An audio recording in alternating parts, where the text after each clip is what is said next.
good. I was like morning. It's like, nope. It's good afternoon. It's Lillin. It is Ace Attorney time. I forgot today was a holiday. So I'm like, oh yeah, today's holiday. Let's go and do some more voicing and attorney stuff. So yeah, gonna get started. Just finished lunch. Pasta was delicious. Yep. So, when I woke the following morning, Susato-san was already gone. Okay, wait, recap. Susato... Wait, what happened? There was a murder. Little girl is a suspect. She's holding a gun in her hand in a locked room with the victim who died in the room. Susato-san's father is ill now, so she has to go back to Japan, and so she left. And it was sad. Yep, that's basically it. Outside the window, the rain came down in sheets, and so began an even longer day than the last, one that I would remember for the rest of my days.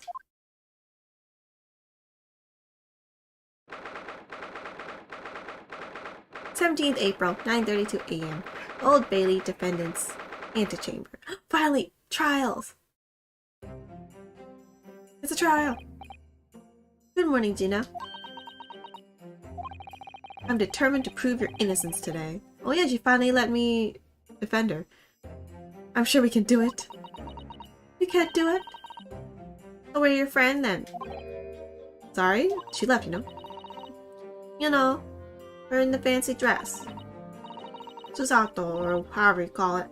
I don't know. Miss Susato had to leave early this morning. Dude, did we not tell you she's leaving? She was already gone by the time I woke up. Oh. You're alright with that, are you?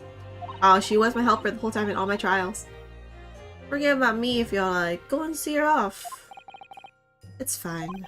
Not as though Mrs. Susato-san and I won't meet again one day. Don't raise that flag, please. That's what happened with Kazuma. Please don't. Even so. Wait, my voice is dead still. Drink some water.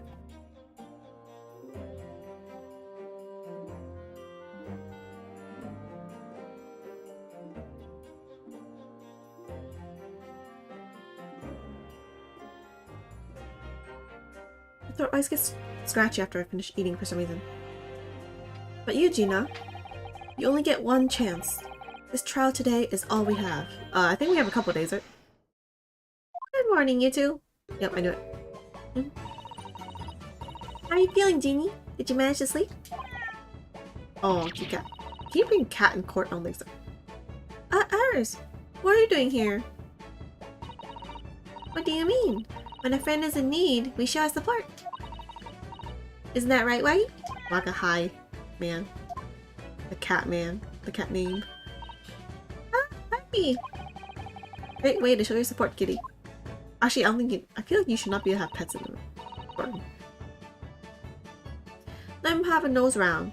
What arm can I do? Yeah, no, dude, I'm pretty sure you can. Oh, that reminds me. I bought a paper on the way here. Now, would you like the good news or the bad news? What do you say, Runo? Jeannie? Yep. Oh, well, I think I'd rather get the bad news out of the way first. Same. Nah, always take the good news first. You might not live to hear the bad. Wait, what? Why would I not live? It's like 3 sentences away. Or 2. Yes, that question always gives away people's personalities. Oh, dude, I would've went for bad news. Let's not go there. Alright then, I'll give you the bad news first. A record amount of rain has fallen this morning, and carriages all over the capital are struggling to move. But I'm at court, right? Huh? The bad news was a weather report? Oh, that part. So I hope that Susie made her train to Dover and that the train isn't delayed on its way to the port. Oh, well, she could leave tomorrow. Isn't there like maybe one, I don't know, a boat a day or something? Maybe that's hoping for too much back then. Gosh, yes. But if she stays, she could help, right? Alright then, so what's the good news? The rain is forecast to subside this afternoon. But even if the train is delayed, you should be able to make up the time later. Well, that is good news, isn't it? I don't know if you still missed the flight or boat. I guess you'll miss the boat. I couldn't give a monkeys, really. If only all good news cancelled out the bad. True.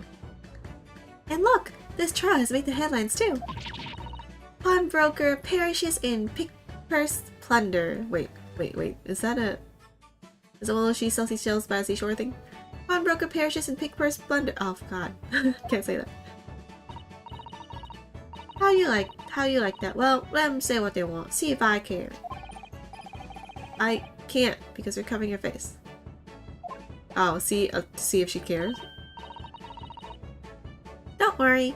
Runa will soon show everyone that this headline is nonsense. I will? And then, in tomorrow's papers, the headlines will be Discharged diver is dauntless do-gooder. Wait, say it faster. Discharged diver is dauntless do-gooder. Ah. Isn't that right, Runa? Oh, yeah, let's hope so. Of course they will. I have absolute faith in you. How was that? I was trying to sound like Susie. Did it work? Did it? I did not recognize it. It's like she was still here. Oh, wait, what? Why is that in my court records? Oh. Good luck then, Runo. I'll do what I can. Wait, are you not coming with me? What? Wait, let me look at the paper first. Wait, the paper...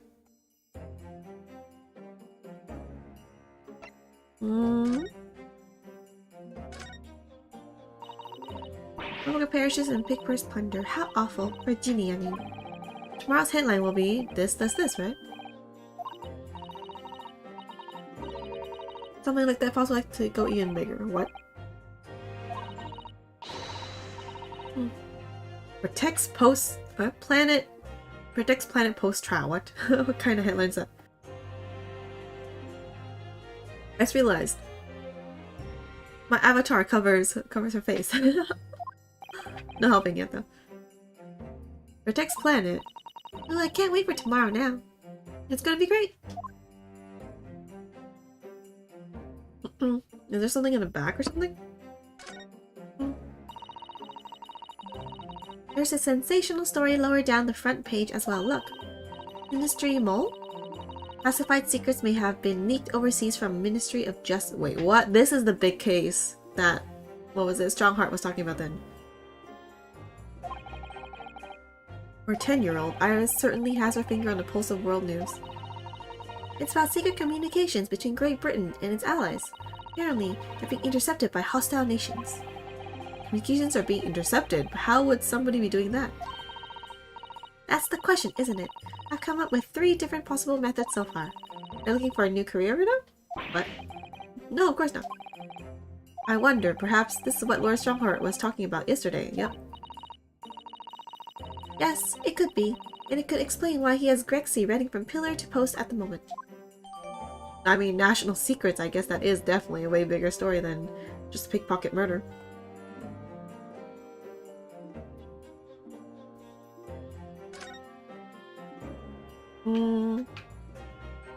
Okay. Can't open it, right? Nope.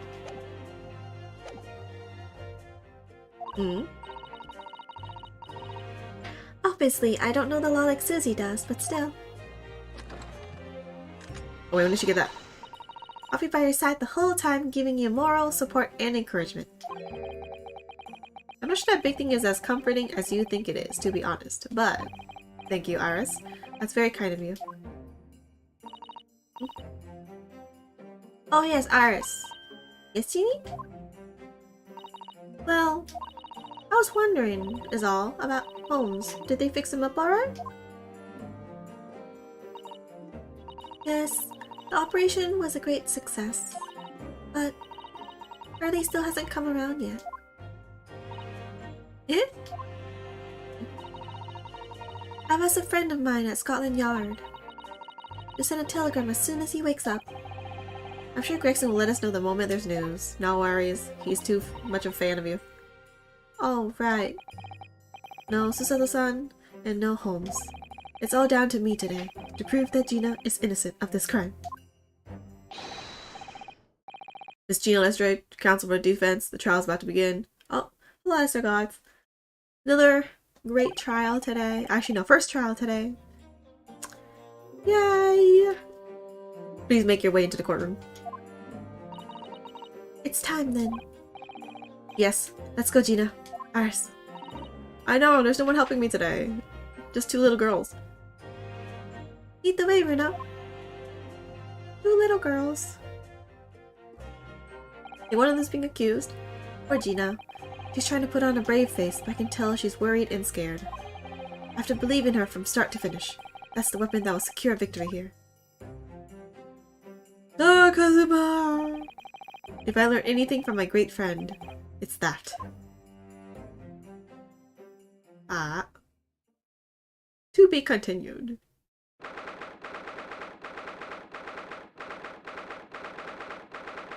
10 AM so early. Oh man, this courtroom is so nostalgic. It's always the same judge. I feel like it's him. They look the same with the beard. In the name of Her Majesty the Queen, I hereby declare this court to be in session. This trial shall determine the guilt or innocence of Miss Gina Lestrade. I now call upon the counsels for the prosecution and defense to declare their willingness to proceed. Oh yeah, this guy! Dude, what was his voice again? The prosecution is ready. That's a random one. The defense is ready. Lord Van Zieks, my lord. Remind me, how many years ago was it that you withdrew from the public prosecution service? It was some 5 years ago, my lord. Yes, and then 2 months ago, you resurfaced somewhat unexpectedly, and here you are again today. Are there any circumstances of which the court should be aware that led to this erratic behavior? In what one might describe as your former life 5 years past, you dealt exclusively in matters concerned with the highest echelons of society and government. Really? Wait, what? I'm like not listening to what I'm saying. Yet today you chose to try a simple case of burglary and murder. Oh, okay. I confess I find it more than a little befuddling, counsel. Can I make a deeper voice? There are two types of person I cannot abide. Firstly, those wealthy scoundrels who hide behind a mask of philanthropy to cheat the public at large. He means Mr. McGilded, who you defended against the Reaper 2 months ago. Yes, I just managed to work that out, thank you. Sarcasm. Magus McGilded. If I had known what a monster he was, I never would have defended him. I don't think you would have known that, though. And secondly, even more loathsome, those wily scoundrels who masquerade as allies only to effect total betrayal in the final hour. What is he talking about? In other words, the confidence tricksters from those tiny islands in the far east of Nipponis. Me? Me? What do you mean I'm betraying people? What? Did they really just say that? He's just doing this for me? Dude, Gina's essentially gonna be sentenced because of me then. As opposed to for her crime. He means you never know. I actually managed to work that out too. Thank you, Iris. Total betrayal? What are you talking about? Yeah, seriously, if it's just one of those stereotypical, generalization of everything, I'm gonna be like, A torrid look of hatred in Lord Van Ziek's eyes. Was that directed solely at me, or was he talking about all Japanese people? God darn. An alarmingly scathing explanation, Lord Van Zieks. Still, the judiciary welcomes the return of the so-called Reaper of the Bailey, feared by all London's malefactors. Your lordship is too kind. Now, jurors, the 6 of you have been selected at random to represent the will of the people in this trial. Oh, darn it, right, there's 60 people. I have to voice. No, there's gonna be some overlap. Wait, I remember one of them. Wait, I remember 2 of them. Wait, 3, 4. Wait, I know 4 of these. Wait, 5? Wait, I know 5 of you guys. What the heck? They're from different trials. Are you ready to hear the evidence placed before you and determine the guilt or innocence of the defendant? Wait, actually, is this even random? I think it's random anyway. For Lieutenant in the British Army here, don't you know, chaps like me were born ready. Clean crockery, clean cutlery, and a clean conscience. His lordship's motto is very appropriate here, I think. Everything will be stereoscopic in the future. Absolutely everything, and I'm ready for it. I don't understand it. I can't have left it in there. It's not possible. But could I have? Woman indispensable in society. Stop. Female-centric future waits. Stop. Why is she doing Morse code? What? Also mice! Wait, I remember this guy. Yeah. Good. What is his voice should be? I have no idea. Good day. I'm visiting London for sightseeing. I would like to take bus to Crystal Tower, please. These voices may or may not interchange themselves, by the way. I would not remember them. Is something wrong right now? Oh, not exactly. It's just... I've seen them all somewhere. I'm fairly sure I recognize these jurors. Almost all of them, in fact. Actually, don't remember the guy with the thing on his head. Really? Funny coincidences like that do happen from time to time, don't they? No, man. But it is quite strange. Jurors are chosen at random from London's 6 million inhabitants, you know. Yeah, I highly doubt that. So I've been led to believe, but something tells me I'm being duped. Very well. Now, Lord Van Zieks. The court calls upon the prosecution to introduce the facts of the case. As you wish, my lord. Allow me to begin with a word of warning to ladies and gentlemen of the jury. In short, there has never been a more self-evident case of cold-blooded murder. Oh, Parchment. The victim, Mr. Pop Windibank, proprietor of a pawn shop on Baker Street, was shot from behind and died instantly. The prosecution presents this photographic print of the crime scene. Okay. As the court will observe, there is a single bullet wound just below the gentleman's left shoulder. Left, so like the heart? Evidence suggests that the bullet pierced a man's heart, resulting in near-instant death. Okay. Good way to go. If it's instant. Moving on to the findings of Scotland Yard's coroner. His report states that the bullet entered the body on a rising... Oh, man. Rising diagonal trajectory, which means the person who shot, or the angle which was shot, is shorter than him. Darn it! That does point to Gina. And what's that supposed to tell us, dude?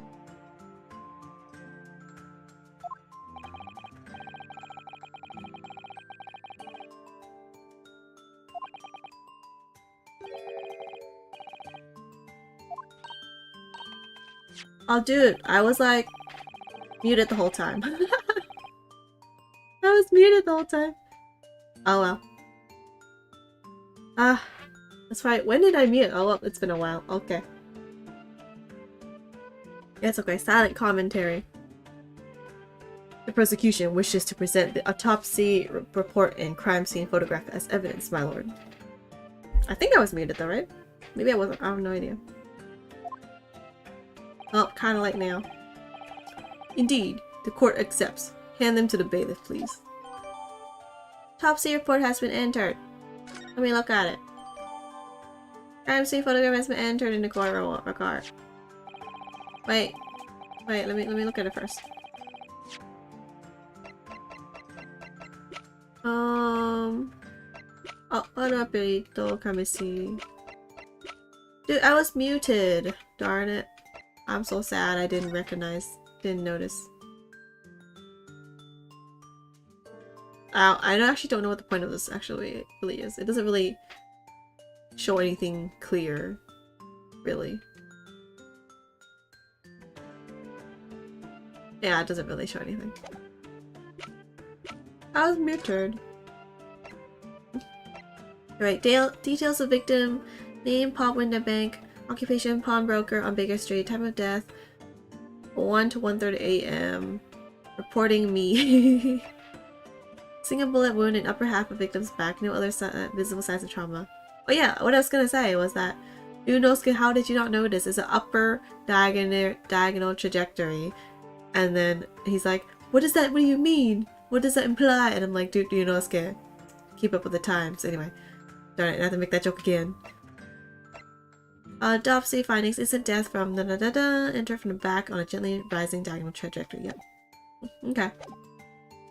I now ask the court to turn its attention to this plan of the establishment where the incident occurred. Oh, okay. The proprietor was found in the storeroom, where he kept articles pawned to him. A windowless room with a single point of entry, a door to the main shop that was found locked.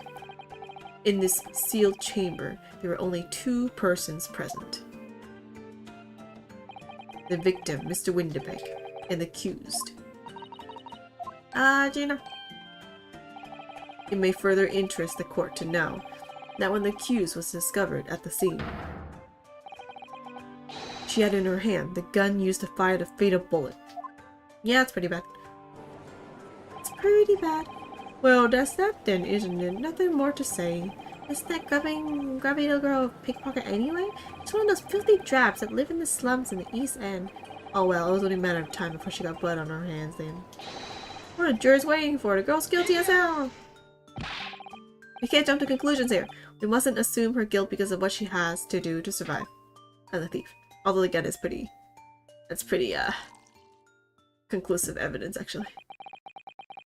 My learned Nipponese friend, it is you who mustn't jump to conclusions. The prosecution has barely begun presenting its case. Conveniently, this appalling act of murder did not go unobserved. There are witnesses. What? Witnesses who? How much witnesses could it be? I'll Jason. Good gracious. After their testimony, this girl's true nature will be exposed. Pitiful pick-purse or cold-hearted killer. Here's to establishing the truth. Give me some too. Why is she smiling? It's like a bitter smile. The court will take the floor plan and firearm into evidence. Hand them to the bailiff, please, Lord Van Zeeks. At once, my lord. Oh. Okay. Gun belonging to the signs of a single discharge. Okay, wait, let's look at them. This isn't good. I know, that's like pretty conclusive evidence. You enter through here through the door, the shop, counter, enter the back. This is the back. He's lying on his back, right? Which means it's like she is standing here. Why is she unconscious though? That's the only thing that's like kind of weird. Actually, wait. Wait. What is this? Signature? Okay, whatever. Let's go with the gun. Must be some evidence somewhere, right? This is Mr. Windibank's gun. Cylinder is completely empty. Mr. Windibank always used to keep this gun on hand on his shop counter. Yes, but only ever with a single bullet loaded, I understand. That's right, to keep all the pawn articles that were in his care safe. But his one bullet was fired that night and the poor man lost his life. Was he protecting his shop, I wonder? Trying to keep the articles safe? Yeah, I don't know. I mean, like, if he always had the gun, why did, you know... Nothing else to see? Yeah. Why, then? Why was she holding it? I feel like the mood in here has turned very gloomy all of a sudden, Bruno. I think that's because it has. Yeah, what do you think? Everyone's already like, she's guilty. Let us begin.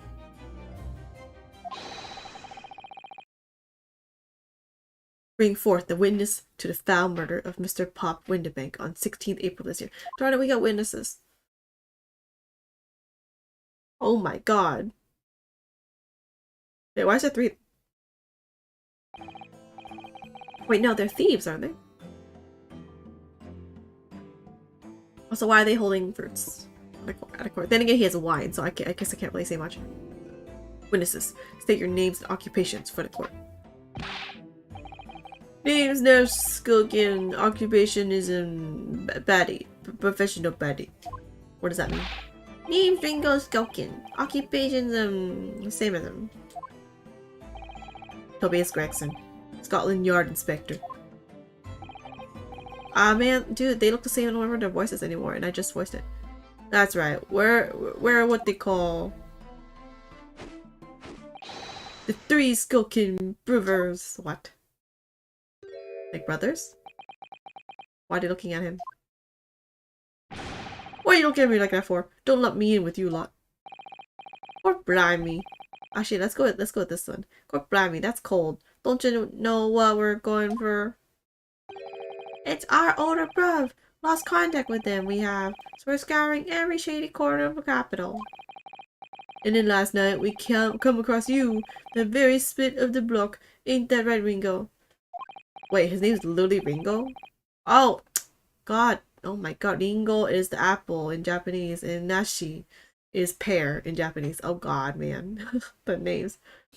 Yes, Nashi is the very spit of him. So we decided there. And then what we was gonna do, we was gonna call you. I don't know if this accent works, but whatever. Big bruv Skulky. Come on, leave it out, you two. Skulky is Skulkin, and that's before he was run out of chips. What? Well then, Inspector Skulky Gregson.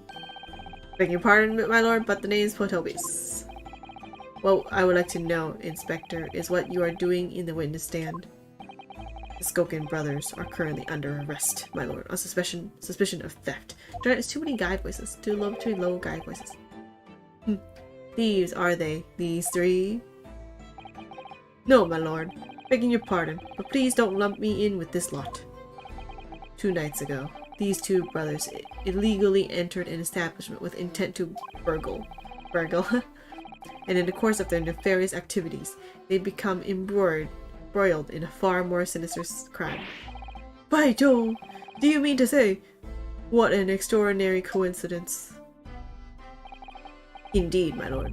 While attempting to burglarize the pawnbrokery, they witnessed its proprietor's murder.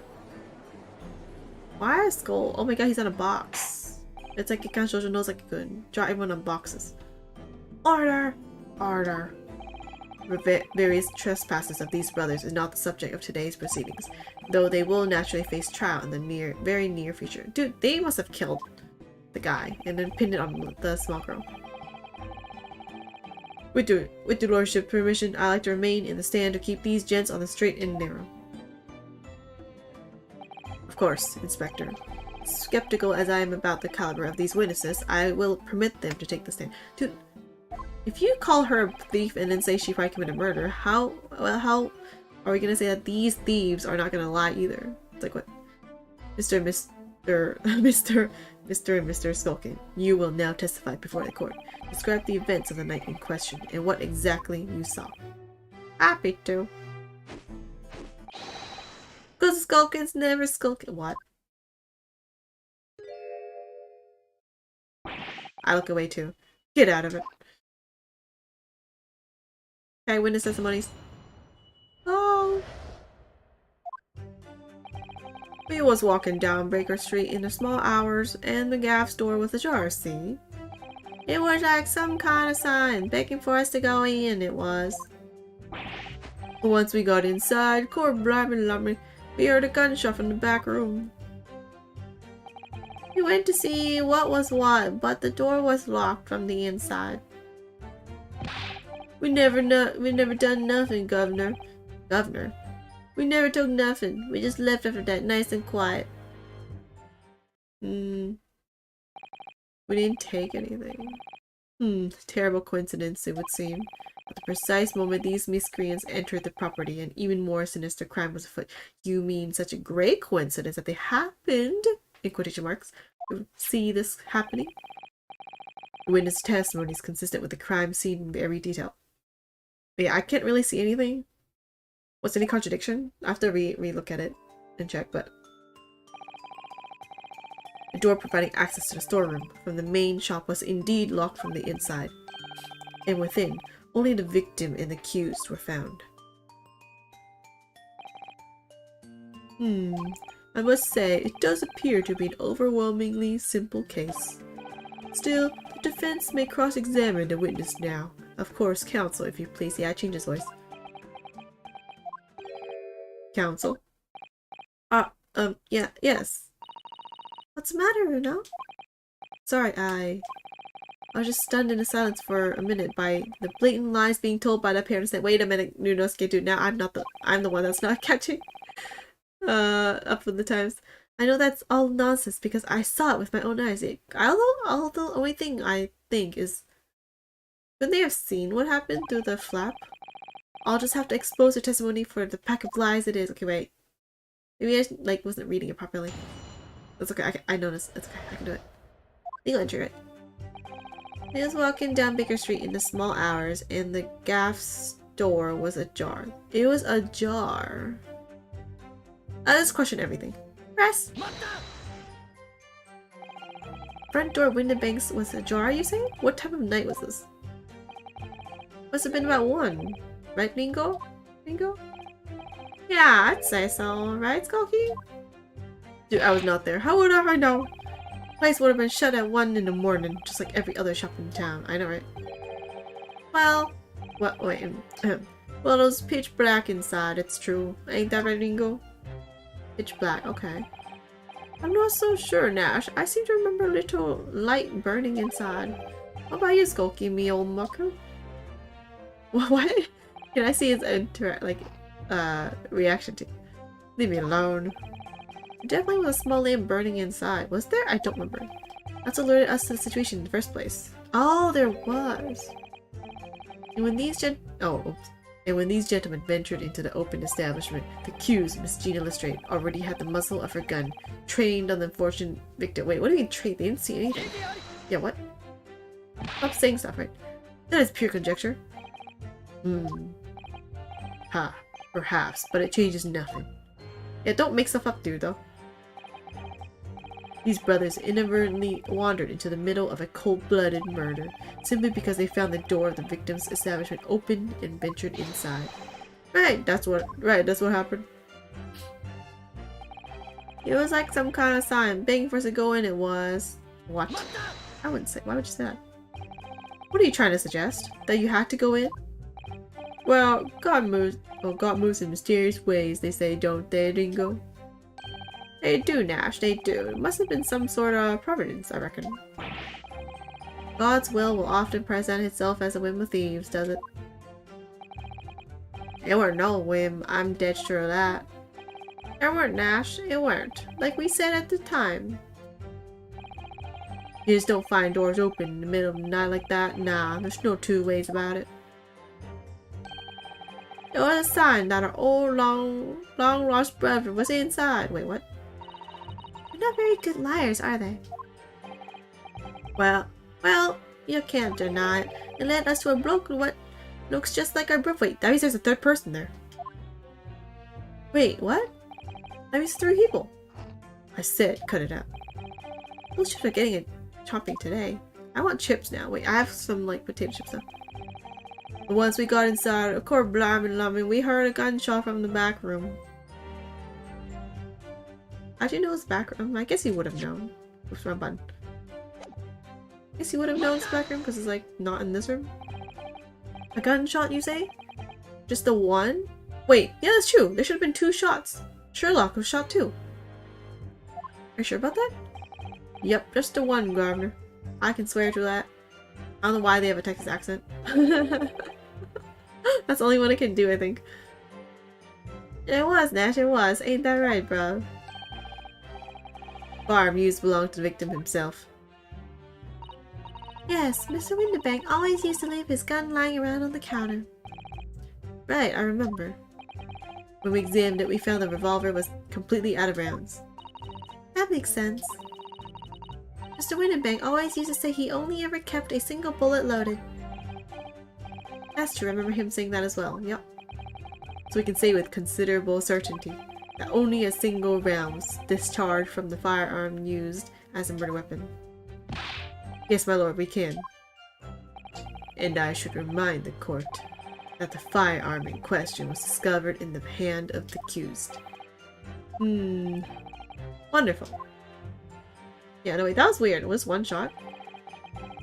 And so was when the door's locked from the inside. I think that's fine. We never done nothing, we never took nothing, we just left after that nice and quiet. No wait, this is weird. Let's press this button. Dude, like... Dude, we went inside. You didn't do or take anything. Is that your story?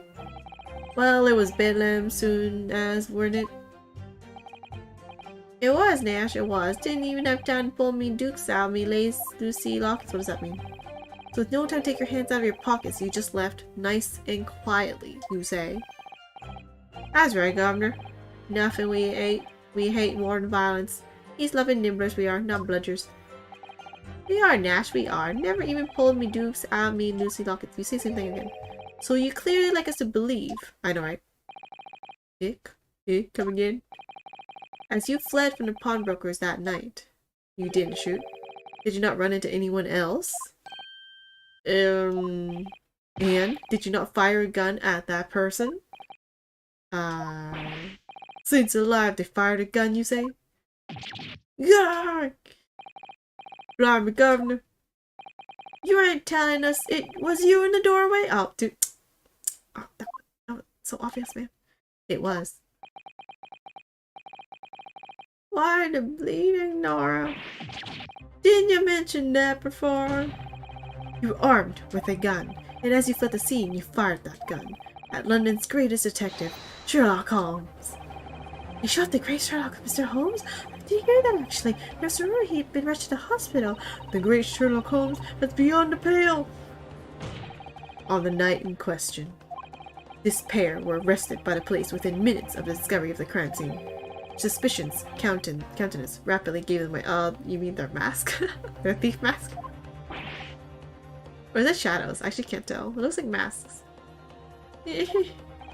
And when searched. Hey, why didn't you say anything about it? The firearm was indeed found in their possession. Dude, did you say nothing? What? You kept that evidence from us? Furthermore, the barrel shows signs of a shot having been fired from it. See? Even though the blood thing is actually, not mentioned yet. The prosecution invites his lordship to examine the firearm recovered from these brothers. Yes, indeed. Remnants of powder around the muzzle, as you say, counsel. The court will hold this weapon as evidence. Well, single round was fired. Let me look at it. I want some juice now too. Wait, let me look at the thing.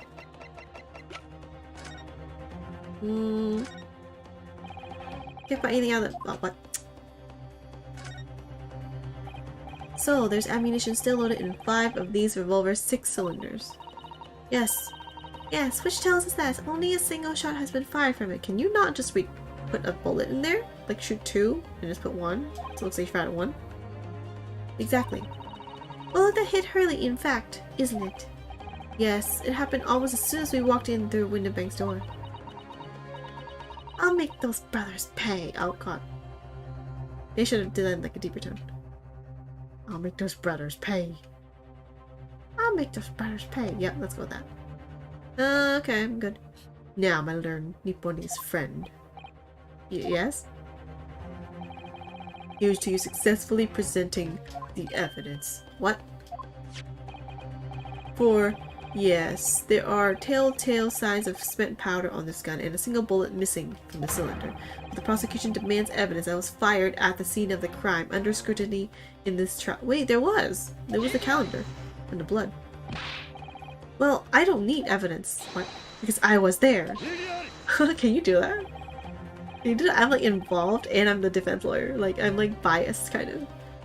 However, the rest of us in this courtroom were not. True. You can need witness testimony to bring out evidence, right? If the defense fails to provide evidence in support of its rash claim, we shall have no choice but to toast your incompetence and move on. Evidence that these two fired that gun before they left Windibanks that night. courtroom demands that all claims are affirmed with clear proof. What evidence shows that these witnesses unloaded a firearm in the pawnbroker's shop that night? Wait. Isn't it the bullet? This one. This one. This wasn't there before. This one. Present! There was bullets. The evidence is in this portfolio. What on earth have you there, counsel? During the course of our investigations, we discovered a number of bloodstains. Not trusting police to do the job they're trained to do? How arrogantly Nipponese of you. Now, dude, I think they put that there. How did they not notice blood on the counter? Seriously, though. Well, anyway. We analyzed all the blood samples we found and recorded the results in this portfolio. And you claim to have the evidence the court is demanding, Theron? Yes, my lord. No more dallying, then, counsel. Present the pertinent evidence at once. What do you have in your portfolio that proves these witnesses unloaded a firearm at the scene? This one.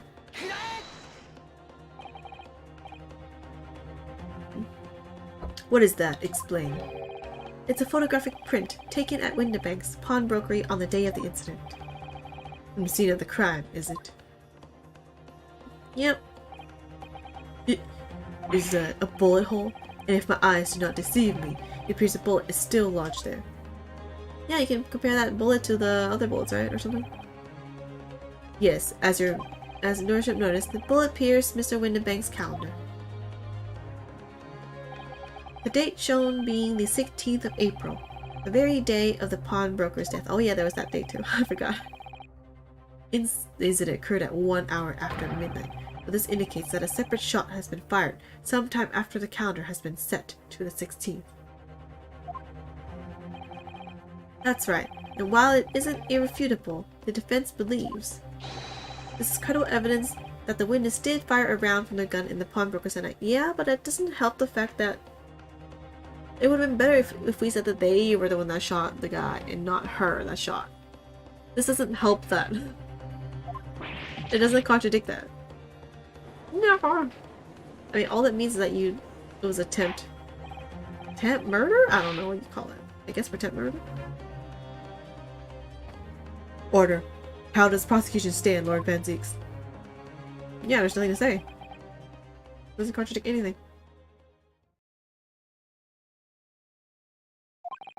If that is the direction my learned friend wishes to take, the prosecution has no objection. What? Dude, you're not scared, dude. Obviously. God darn this thing and whine every time.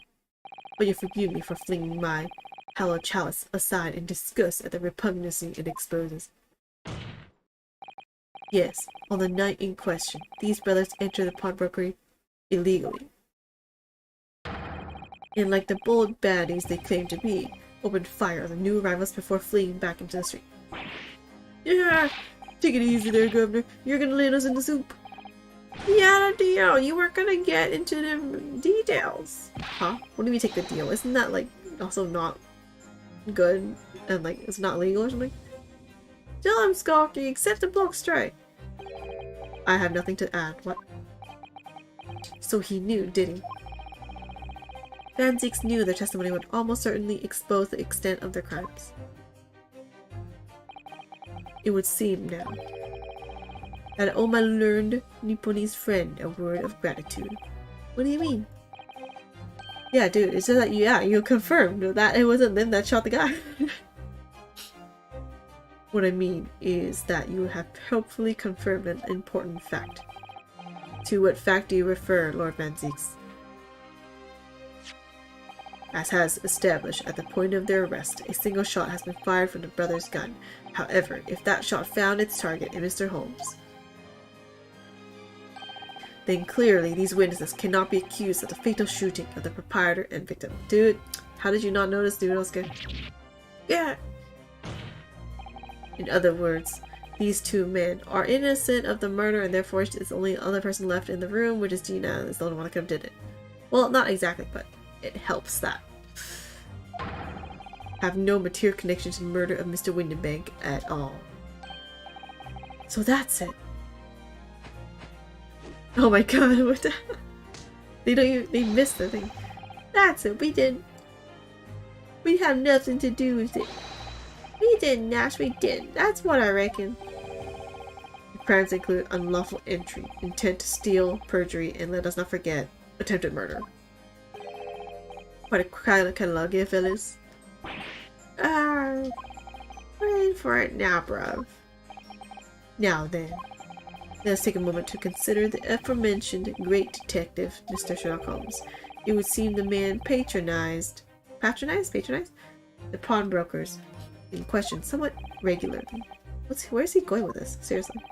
Mr. Holmes appears to take pleasure in tinkering with eccentric machinery. Eccentric? Says who? Not me, don't give me that look. He installed a pair of machines like this one. Oh yeah, there was cameras! Like this one in the victim shop. Except wait, it's every 30 minutes though. It's probably gonna be useless. Oh! That's one of Hurley's red-handed recorders! What is that, counsel? It has the appearance of a photographic contraption. As your lordship has surmised, it is indeed a camera attached to a small timing device. Every half an hour, it automatically photographs the interior of the establishment. The idea being that if a thief were to break into the shop, he would be caught red-handed. Prosecution has obtained the photographs taken by the device on the night in question. I hope you gave me all of them. Better be all of them. 8 p.m. Okay. 8:30. Okay. 9. Please don't do this. I want to look at them one by one slowly, please. 9:30. As the court will observe, copious identical prints are produced in a quite desultory fashion. It happened at like 1, right? This murder. Rather prodigal. Prodigal? I feel you. In fact, there are 2 such devices in the victim's shop, my lord. Location. If I may refer the court to the plan of the premises, the respective locations are here and here. Okay, where's the other one? You say these cameras produce a print every half hour. I'm afraid I failed to see how that would help if the anticipated thief conducted his activities in one of the many 30-minute intervals. I know, right? One can only pray that the would-be criminals lingers, my lord. I know, right? On the night in question, the witnesses currently in the stand were not caught on camera. Really? That's a bit of fair talk here, bruv. Lady Luck loves his skulking. Witnesses, at what time did your trespassing begin? It must have been just after 1, right, bruv? Wait, the murder was between 1 to 1:30. It's the time of death. Must have been, Nash. Must have been. Yeah, just go on 1. In which case, minutes before these brothers entered the establishment. What scene might we expect to see within the shop? Maybe Gina being there?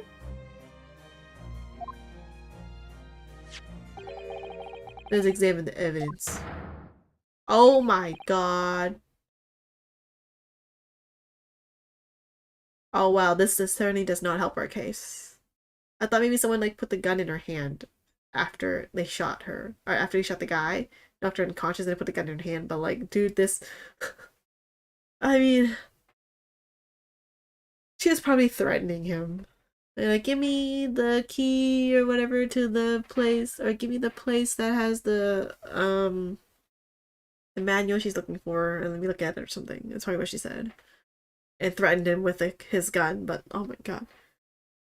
Good lord. It's a defendant. Miss Gina Lestrade.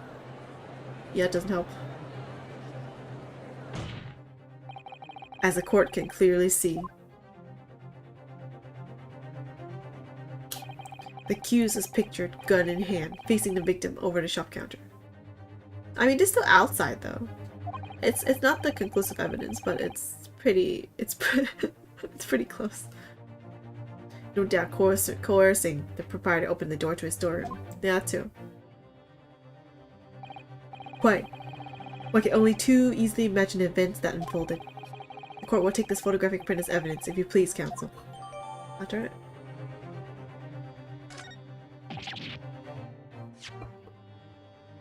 Let's look at a detail.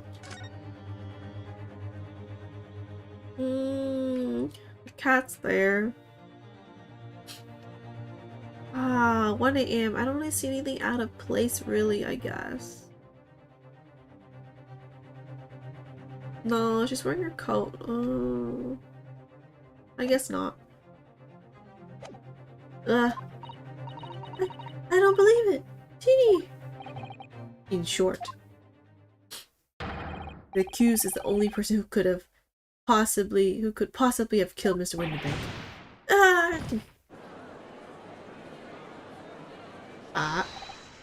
Who is this? I say, my lord, who is this?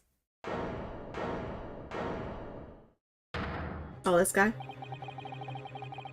Wonder if I might put in a word at this moment. Go ahead, Mr. Foreman. Took a bally bullet to the knee in the Battle of Maiwand, 1880. Don't you know? Decorated for it and all that, but forced to retire from service, sadly. Of course, the medal can never outshine the exploits of chaps like us on the battlefield. Yes, Mr. Foreman, and what exactly is your point? Carried on the battle after retirement, you see. Battle of daily life, if you like. And here I am now, leading this small squadron, 6 men, all good and true, what's your point? And we've all go down together, you mark my words. One for all, and all for one. Get to the point. He's like, man, I'm bored. Drink some more wine. Ladies and gentlemen of the jury have reached agreement. Have they? Wait, no. Is that what we are to understand? Well, Mr. Foreman, is that correct? No.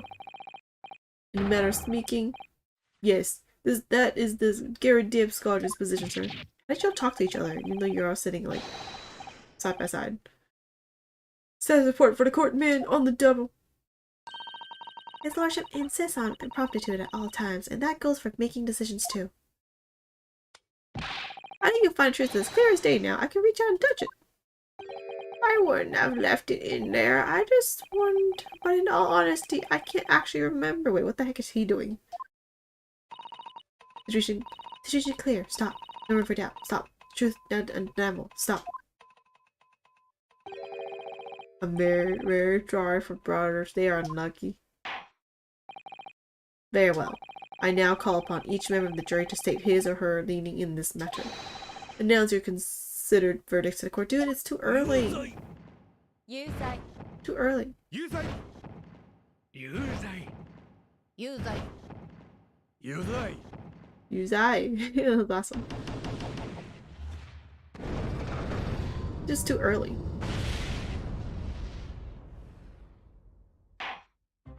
Call for the appeal, whatever thing.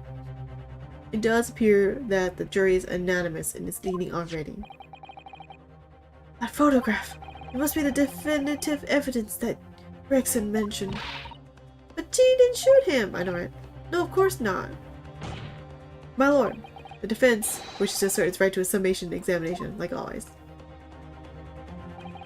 And we're used to this now. Very well, the court grants permission. He's like, this again. So, you refuse to meet defeat again. How unsurprising. We shall proceed immediately with a summation examination. Mr. Foreman, are all members of the jury ready? Absolutely, no need, sir. Always ready for action, my chaps. Very good. Ladies and gentlemen of the jury, you will each explain on what grounds you have determined the defendant to be guilty. Okay, time to go for it.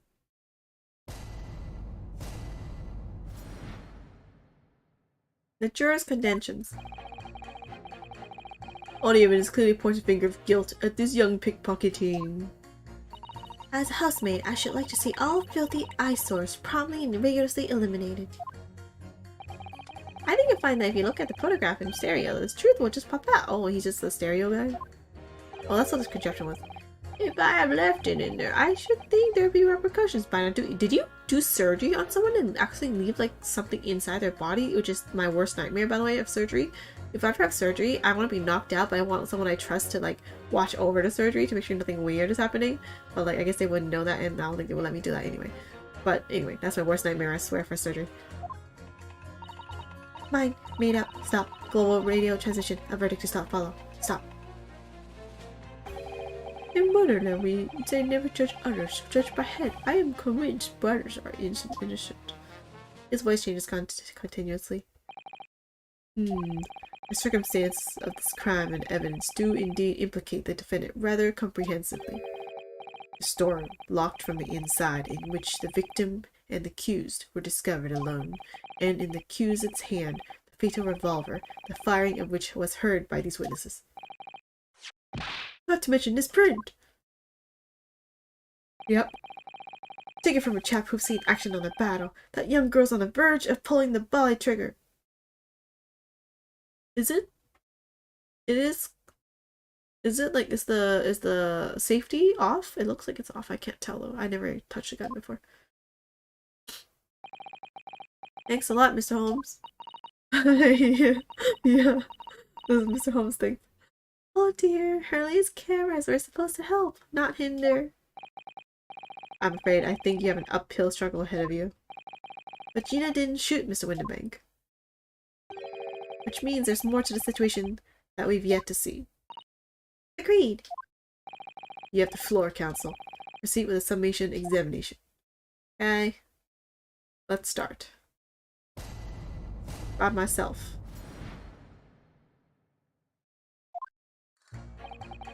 All the evidence. What do you mean by that? You're Mr. Natsume's landlord, Mr. Gyakuten, aren't you? Yep, the one with the maid wife. You really must stop meeting like this.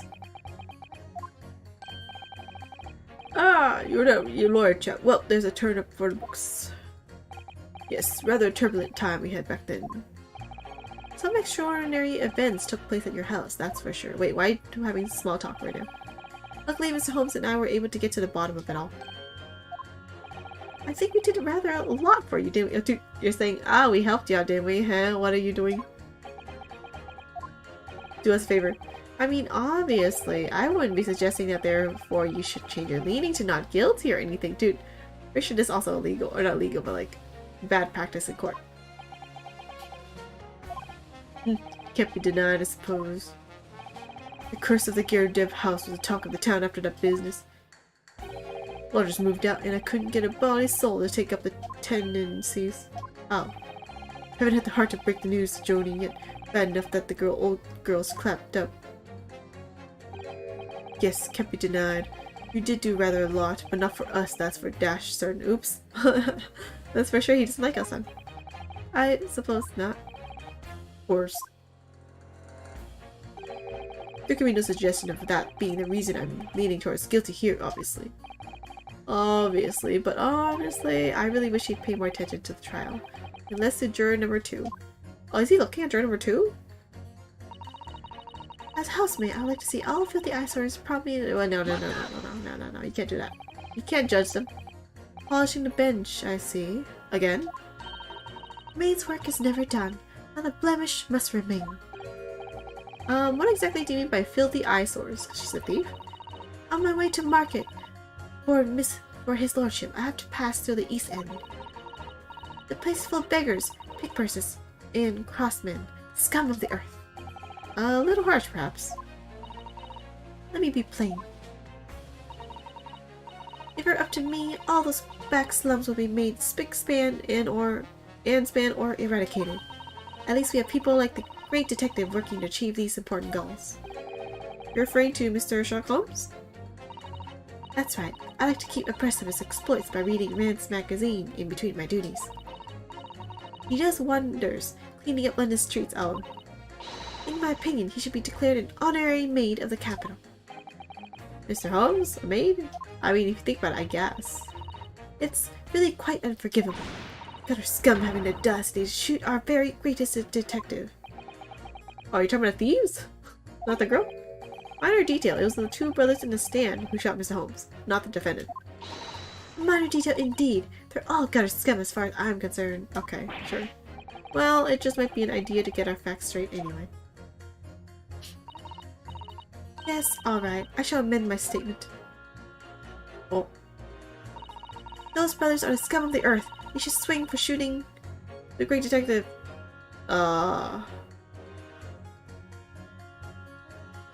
Wait, that's nothing to do with this trial. I agree with you, the shooting of Mr. Holmes was an unforgivable act. But the purpose of this trial is to determine who shot the pawnbroker, Mr. Windenbank.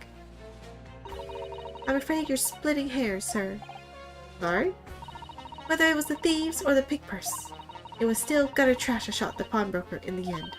Filth that should be cleaned up and eradicated, in my considered opinion. Okay. Thanks so much for sharing. Being this maid's mind isn't going to be easy. I don't know. It was one of those two brothers that shot Hurley, wasn't it? Yes, without question. I think so too, right? She could be like, well then, I'll never forgive him. Oh, Iris, perhaps we can use this maid's statement to help us somehow, do you think? Oh, dude, the hint. Oh, the hint. This truth will just pop out. I don't think there's much to say. Check here.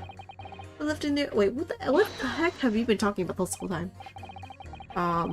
What exactly have you been muttering about all this time, sir? Exactly my thoughts. You keep talking about having left something somewhere or something like that. Ah, so sorry. As you can probably tell, I'm a surgeon. A surgeon? Totally passed me by. How did that? What? Nunosuke? Dude? Boy? What are you looking at the whole time? Of course, people conducting surgery in this country are considered to be doctors. Oh no, they aren't?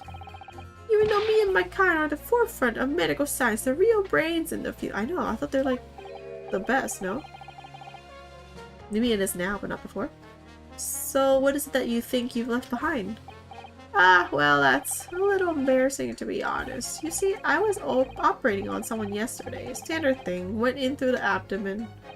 But when I finished the procedure, it better not be scissors. I couldn't find my scalpel anyway. Oh my god, dude, my worst nightmare come true. What? He surely not.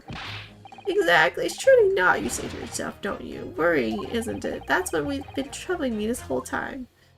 Could I really have left my scalpel inside the fellow's belly? Oh my god, no, of course I couldn't. Oh, please, please, please don't. Please, seriously don't.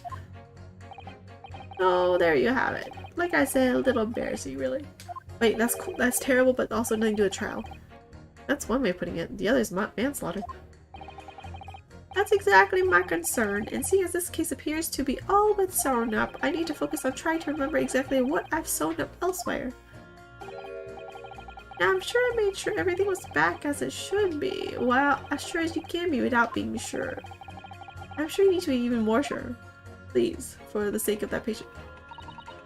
My makeup stop. Oh, wait. What are you talking about? Sorry, radio transmission? What do you mean? Are you from the Far East? Stop. Yeah, it's from the Empire of Japan. All communication with Far Eastern nations used to take place by mail. Royal Mail steamers take more than a month to complete the journey. Ah, but now we have the electric telegram. We can send messages using electrical signals. Wait, isn't that the thing we're talking about leaking about national security stuff in a different trial? Thousands of miles of cables have been laid along the ocean beds connecting the other world. Hey, that's what we have now. Thousands of miles of cable on the ocean bed? It makes my head hurt just thinking about it. You're well informed, young lady. The cables will soon become a thing of the past. Stop. And just when I was starting to catch up. We still have the cables though, I thought. Is this for electricity? I think it's also for communication as well. Radio transmission is the future. Stop. Messages carried over with airwaves to 4 corners of the globe. Stop. Excitement growing. Stop. Who are you messaging? Stop. Atmosphere electric. Stop. Right. Try not to wear out your fingers. Era of wireless telegraphy. Stop. Driving technological revolution. Stop. Dude, I think that is also actually really exciting. And people say inventions like the stereoscope are the height of technology. What utter piffle. I can't understand it. I really can't. They're just silly toys. Oh? Oh, Lao. Because he's doing it. Pursue. Juror number 3? Sorry to interrupt when you're obviously fuming, but... What? You perhaps have something to say about juror number 5's last remark? As if I couldn't guess. Oh, you bet I do. Say that again. Go on, I dare you. Goodness, are you talking to me? I think he just might be, yes? You think stereoscopes are just toys, do you, huh? Absolutely. I mean, really? A machine to view photographs in 3 dimensions? Why on earth could you not just use your eyes to look at the world around you? It's all 3-dimensional. What a great way to appease the man. Yup. No, I'm sorry. Stereoscopes are of no practical use at all. I mean, I guess. Stereoscope isn't really. You just don't know. Pardon? I think you'll find that viewing a photograph through a stereoscope can unlock all sorts of possibilities. Not exactly false. But not just like that. I'm obviously going to have to demonstrate. What sort of possibilities? Well, take a crime scene, for example. If you had a pair of photographs from a crime scene that you could view through a stereoscope, it could reveal hidden clues you never even noticed before. What? Have you got any, Bruno? Any prints you can look at with the stereoscope? Do I? How about this print here? It should do the trick, I think. Which one?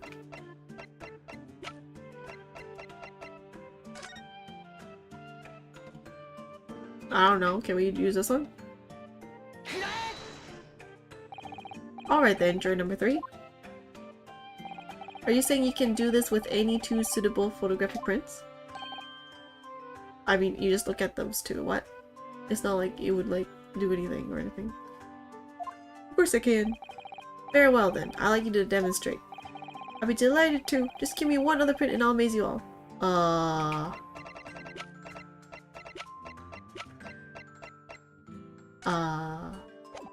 I don't know.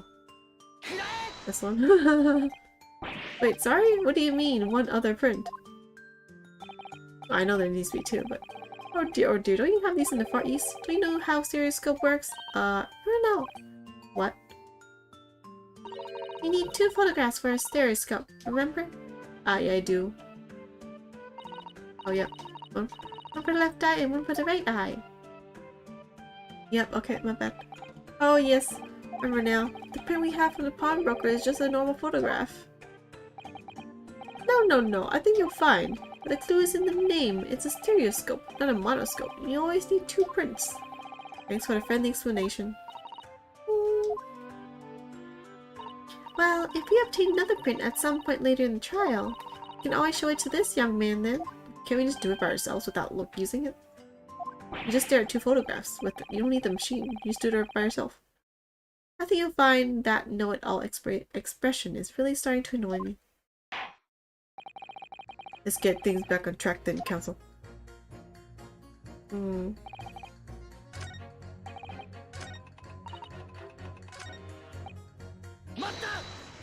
talking about the brothers. Please tell me you're not Villain Bolshevik from the other thing. The Russian revolutionary? Revolutionary?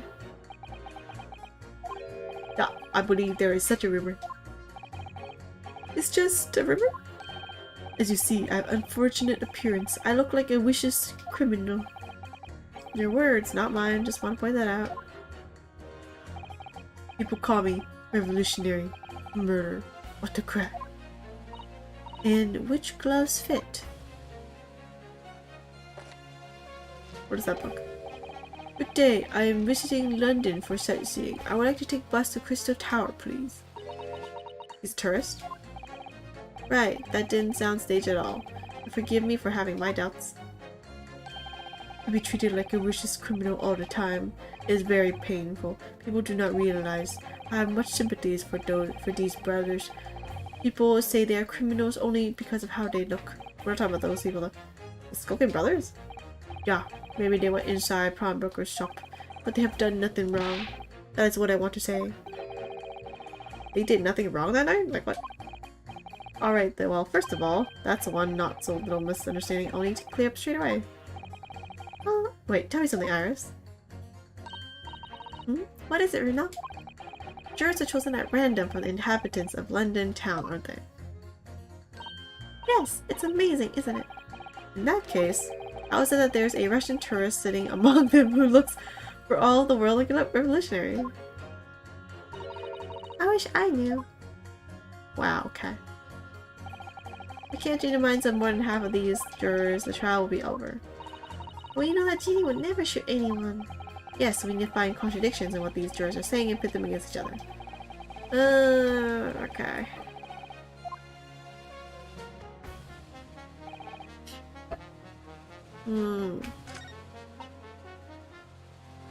Oh. Her and this guy.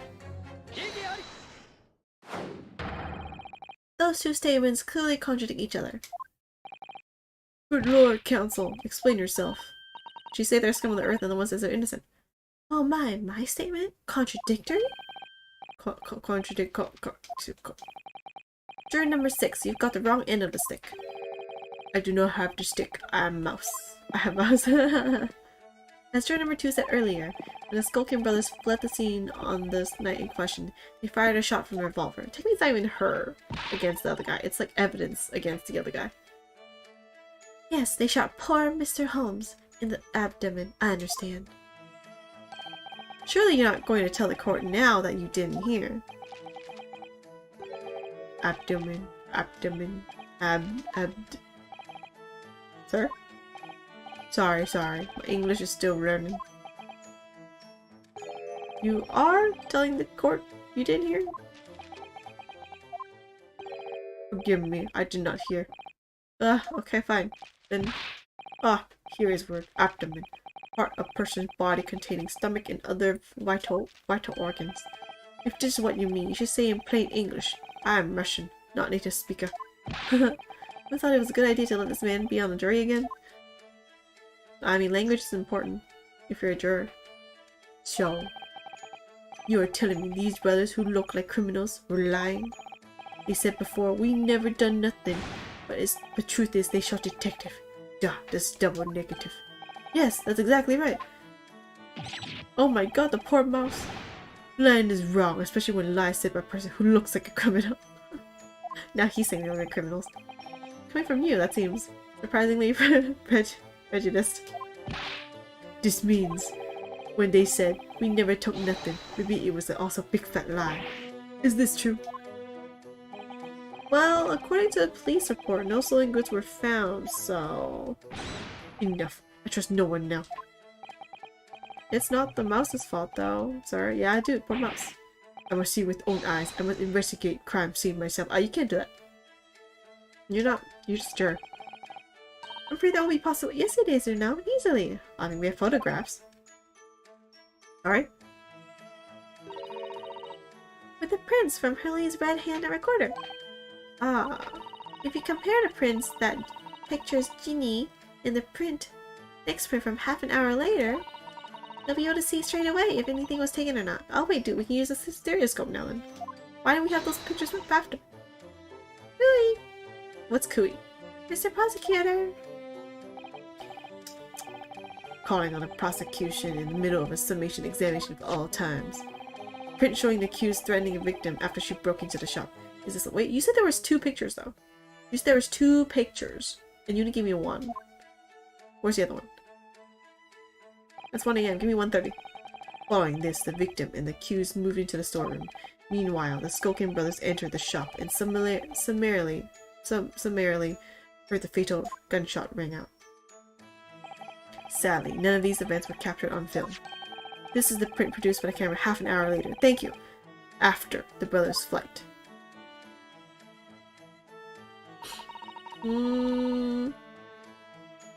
This was taken after Hurley was shopping. As far as I can tell. Wait a minute, the door! There's no flap at the door, what the F? But I noticed that too. I was like, at first I noticed, I'm like, isn't there supposed to be a flap on the door? And then I was like, oh, maybe it's just covered by the curtains, what I thought. Nothing has to take it. See, look, but now if you look at the flap later. See, it's there! Wait, what happened? Wait, seriously, you can't like have exchanged the door or something. That does seem to be the case. Can't notice anything that's obviously missing in the second print. Yes, there is. Though it's not missing, but it's added. So, the brothers who look like criminals told only one lie. They shot man, but they stole nothing. It would seem so, yes. But no, not good. You were right. I did not understand the situation. Now I know brothers have lied, and now he's playing the mouse. I think it is very important to continue with trial. Oh, yay! Yay! Well done, Rena. The balance is shifting. Well, as a start, I suppose. But there must be more in what these jurors are saying that I can use to expose the truth. If I can do that, we just might turn the situation to our favor still. Give us the other photograph, please. Thank you, Consul. Continue with the summation examination. Kindly hand that new photographic print to the bailiff to be filed as evidence. Thank you. Yep, okay. Okay, yeah, whatever. Maybe use that. Yeah, okay, yeah. Let me check it. In lake of lies are many dead fish. We must find truth. Therefore, I should say not guilty verdict. Yeah, wait. Let me look at that. Look at this. Look at this. Look at this.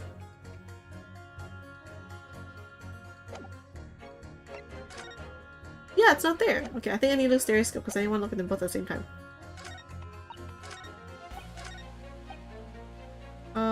Here. Let me show you my photograph.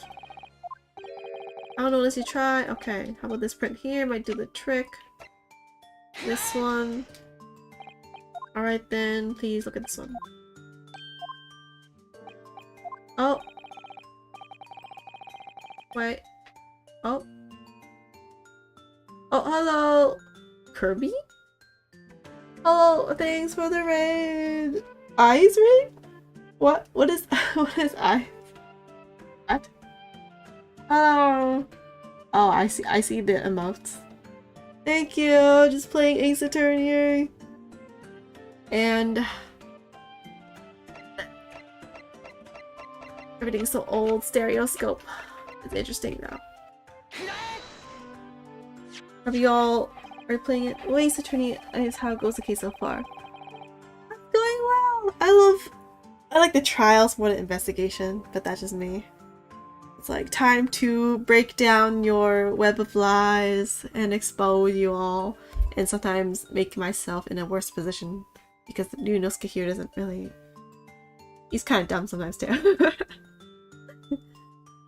But yeah, how is your stream? I hope your stream went well too. Yeah, those tend to be the most fun parts of the game, telling someone they're wrong. And they accept it. They're like, oh darn, I was wrong. Okay. Me. I voice every single thing here, so. Let's see, wait.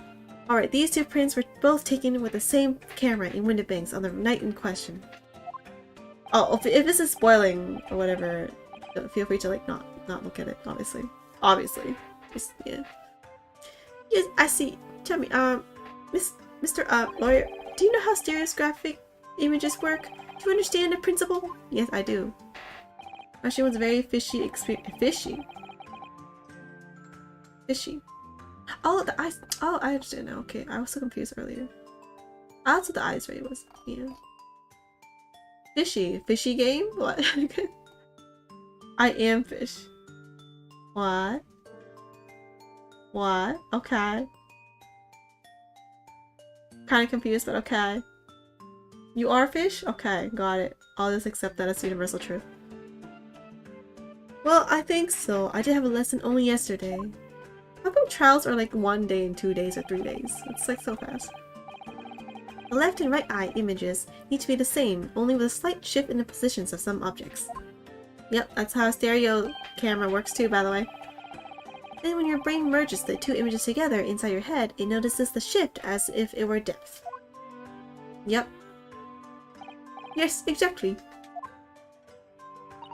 It's that small shift between certain objects in the two pictures that's really important. So what happens if you use two photographs that are exactly the same then? They're not exactly the same though. No. Wait, it wouldn't, right? No. Obviously that wouldn't work at all. Not for seeing the scene three-dimensional anyway. Yeah, only that should work. Unless someone moved the camera. But anyway, something different. Those photographs are weird anyway. I noticed it. Of course! Now I see. Ah! I think young girl has discovered a secret! What? I have! Wait, what? Did she just cross-eye? Can you uncross your eyes before you tell me? That really hurts your eyes when you do that. Have another look at these two pictures from Hurley's camera, Runo. Go on. Yeah, dude, the door. Can you see there's a really obvious difference between them? Dude, it's spot the difference. It's not stereoscope anymore. Or not stereo anything. I'm just spot the difference between these two images? Well, other than the fact there's like two people like not there. Of course there is. There are two people in the first and no people in the second. Dude, you're not scared. You better stop talking. Well, yes, you can see that straight away. But now, try looking at the pictures in 3 dimensions. All right, I'll give it a go. Wait, what? Let me do it. Let me cross my eyes. Wait. I don't think that works that way. Yeah, I don't think that works that way. Not when I have it on a monitor. Anyway, the door. On the door. Wait, what else is there? It's different. No, the dog is still like that. The skull is still like that. The clock is still like that. Oh wait, the lamp is smaller. Wait, what? The lamp's broken. You know, it's not small. It's broken, the lamp. Or something. The cat's still there. The book is still there. The notebook, 2 notebooks is still there. The feather is still there. No, that's about it. It's just the lamp and the door. Which means, what does this mean? Why is there a flap on the second one 30 minutes later, but not the first one? Why? Why? Why? Is it 1, it's a different door? 2, someone added a flap. Why would there be a flap there? Why is there even a flap in the door? Did they like saw a flap or something and then like lock it from the outside by putting, like, you know when you, if you imagine a car and you're imagine breaking in the car, I assume you like, let's say break the windows, or like not even a car, it could just be like window through a house. You break the window, put your hand through the broken window, and then you unlock the door to let yourself in. Like similar, but like the opposite? I don't know. Anyway, that's my theory right now. So to start with, you have to cross your eyes and then try to make the 2 images overlap exactly. It's okay. It's kind of impossible for me. ... Let's see if by crossing my eyes I can make the quill pens from each picture overlap in the middle. Wait, fine. Let me try it again. Oh, my eyes are like hurting now. Also, wait, the screen is smaller. Wait, can we just spot the difference instead of doing this? Well, did you manage to see it properly right now? I saw it. I don't know about Nunosuke, but I saw it. What's going on with these 2 pictures? Are they actually different pictures? Wait, what? Wait, what? Wait, everyone, wait, does someone notice this? Some of the things on the counter sort of jump out at you. Wait, what do you mean? Like they weren't moving? Okay, dude, if I had the pictures in my hand, it'd be easy. Wait. The Reaper was literally using the thing too. He's like, I'm so intrigued by this. Yes! That's it, you see! That's the other amazing power of stereoscopes! Other amazing power? Wait, what are you talking about? Is someone going to explain this black magic yet? Why the deuce do some of the things on the counter seem to jump out at you like that? Did they? I think you'll find that if you consider the basic principle of the stereoscope, you'll answer your own question. Basic principles of the stereoscope? Wait, I'm confused. As I said before, if you try to look at 2 identical pictures using a stereoscope, it won't work at all. It's a slight shift in the positions of certain objects that lets you see pictures 3-dimensionally. In other words, even though at first glance it seems objects on the counter haven't moved at all between the 2 pictures, they have? Oh wait, now that you mention it, it does look more shifted to the right on the second picture. Yeah, it's like it's shifted like a bit to the right. This shows that actually there must have been a slight shift in their positions.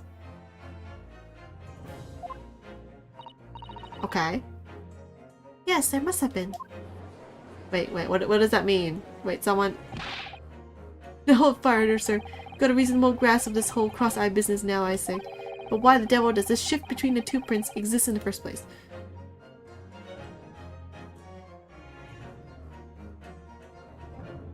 It means that someone moved it? Why would they move it? Well, what's the answer, fella? Come on, you're the cross-eyed master. What? Me? I haven't the first idea. I only figured them out yesterday. You know, Reno, it's quite simple. It is? Wait, what's going on? Just think it through step by step. The first photograph was taken at 1 AM. Okay. And 30 minutes later, the second photograph was taken. No, I got that. But the position of some items on the counter appears to have shifted slightly in the interim.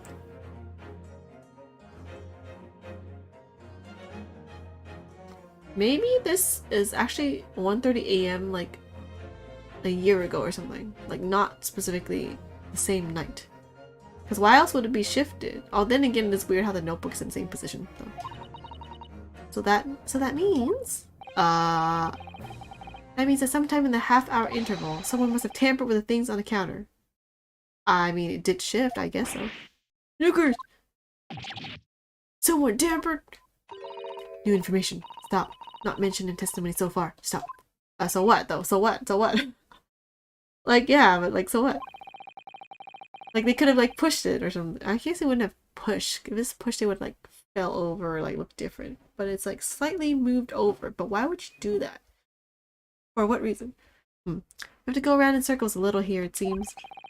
I'm starting to see what I should be aiming at in this summation examination now. Ladies and gentlemen, wait, I haven't understood it yet, Dunosuke. The question now is clear. We know the items on the countertop were moved, but by whom? The thieves, I guess. Are you suggesting you might know? Of course. I can tell you right now who is responsible for the almost imperceptible shift in the items on the counter. Oh man, okay, give me a second. I mean, I assume they're the wait, they're not together? I thought they were like a pair. Oh god, wait. It's by him, right? Because if you move it slightly, it's because you're the owner. Because why else would you move it, right? Can I save this, by the way? Okay, hold on a second. Let me just save it for a second.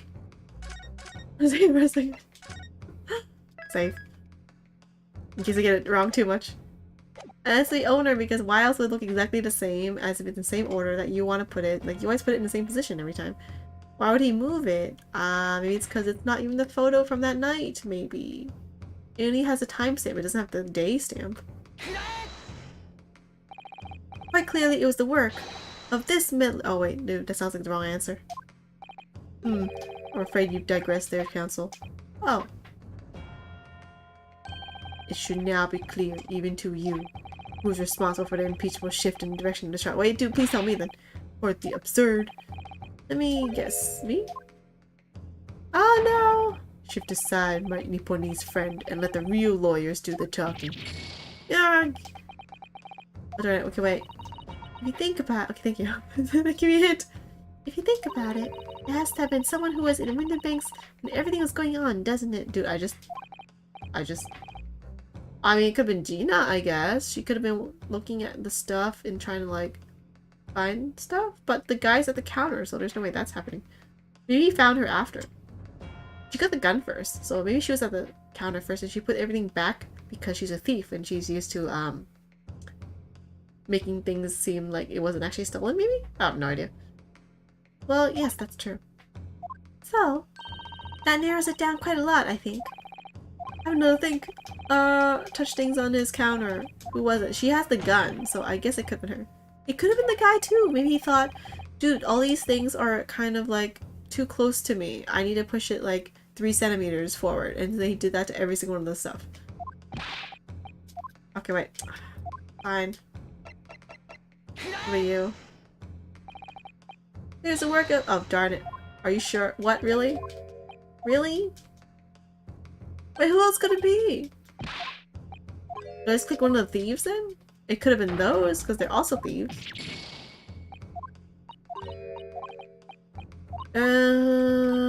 Narrows it down. They were at the counter when we met them too. Dude, it could have been any of them, seriously.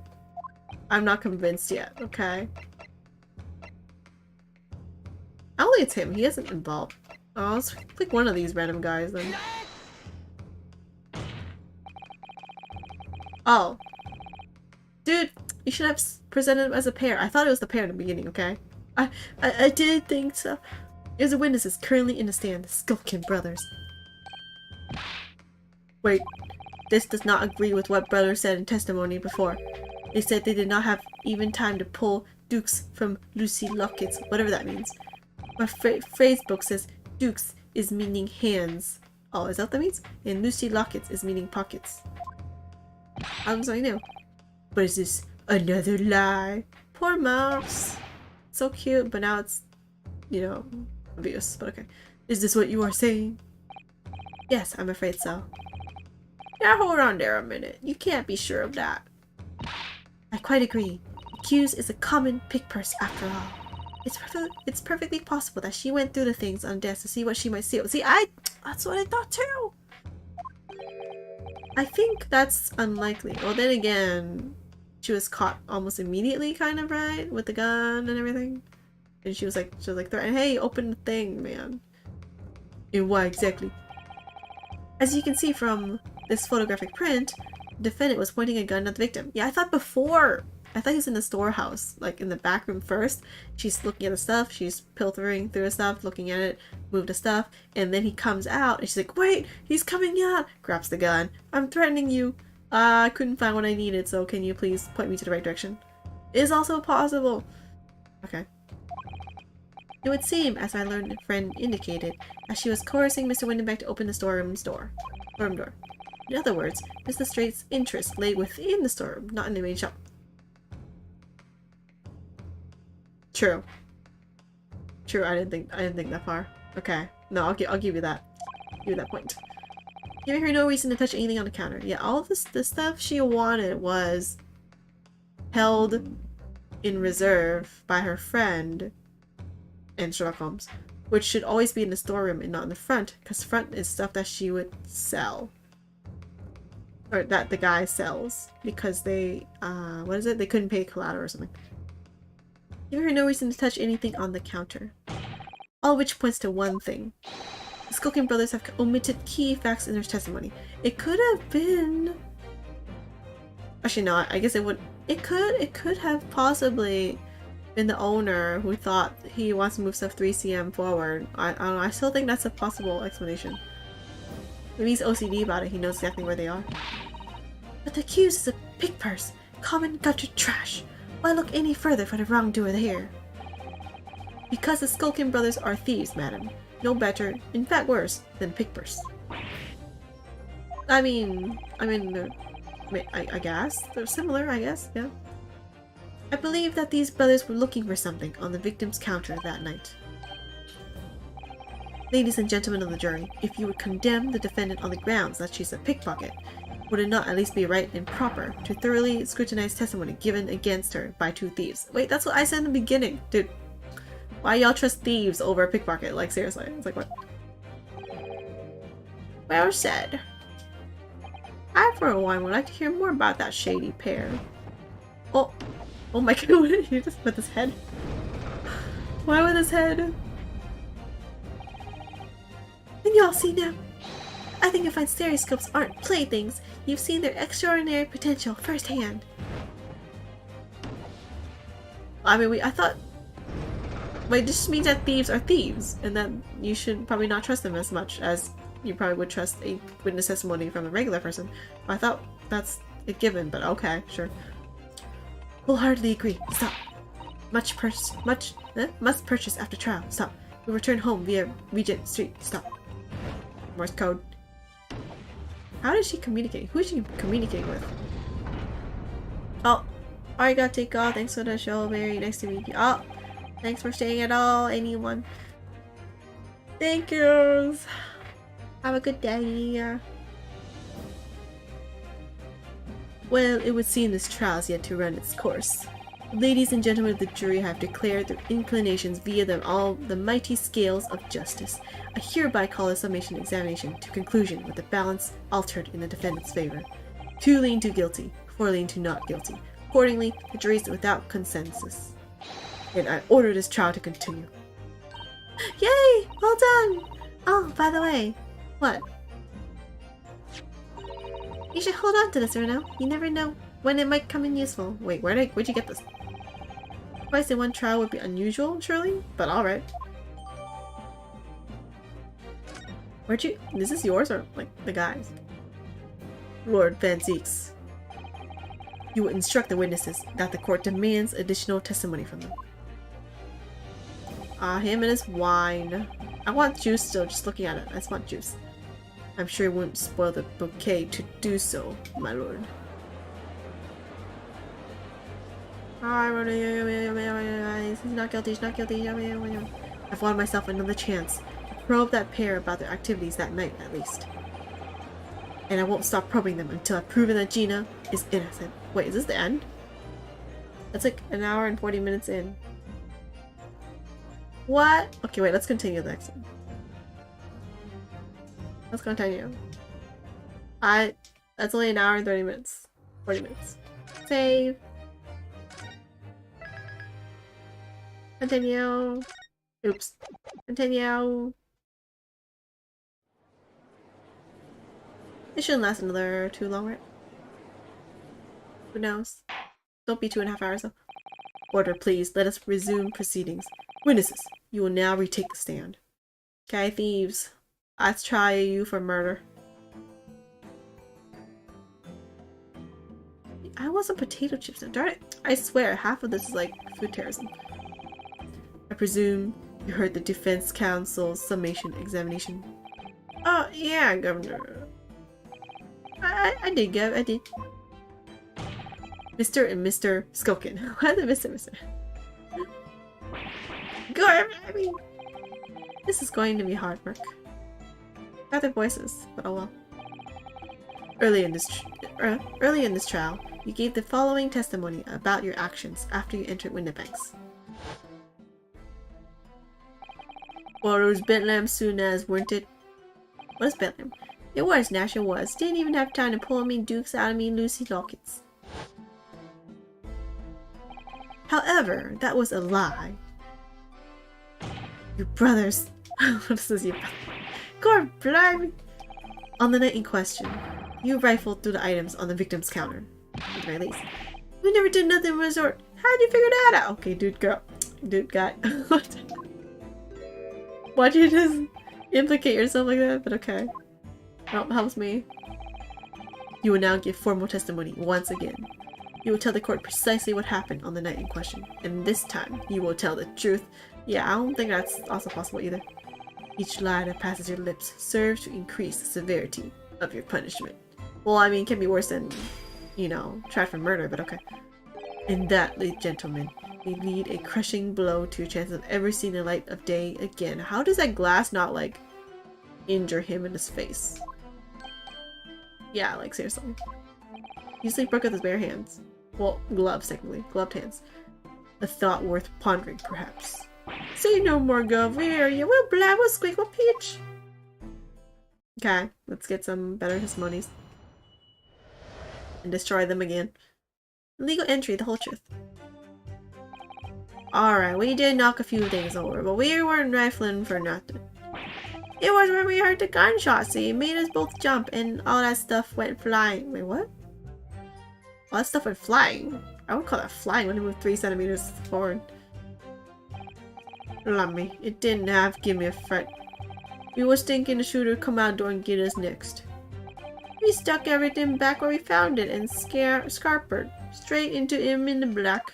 And then they shot us. We couldn't have shot the pawnbroker, see? We never had a chance, did we? I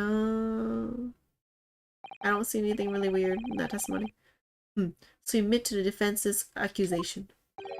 You did indeed ransack Mr. Windibank's countertop on the night in question. Not ransack, Governor, no. That's right, Nash. That's right. It's, when we tidied up, yeah. Yeah. He's like, oh my god. Sorry. By their own admission, these brothers entered the pawnbrokery under dubious circumstances. However, they panicked and fled on hearing the gunshot, having first made good their mess. The way you say it, it hardly sounds like Rush at all. We don't, Nash, we don't. Can't make us sound a bit more, cutthroat?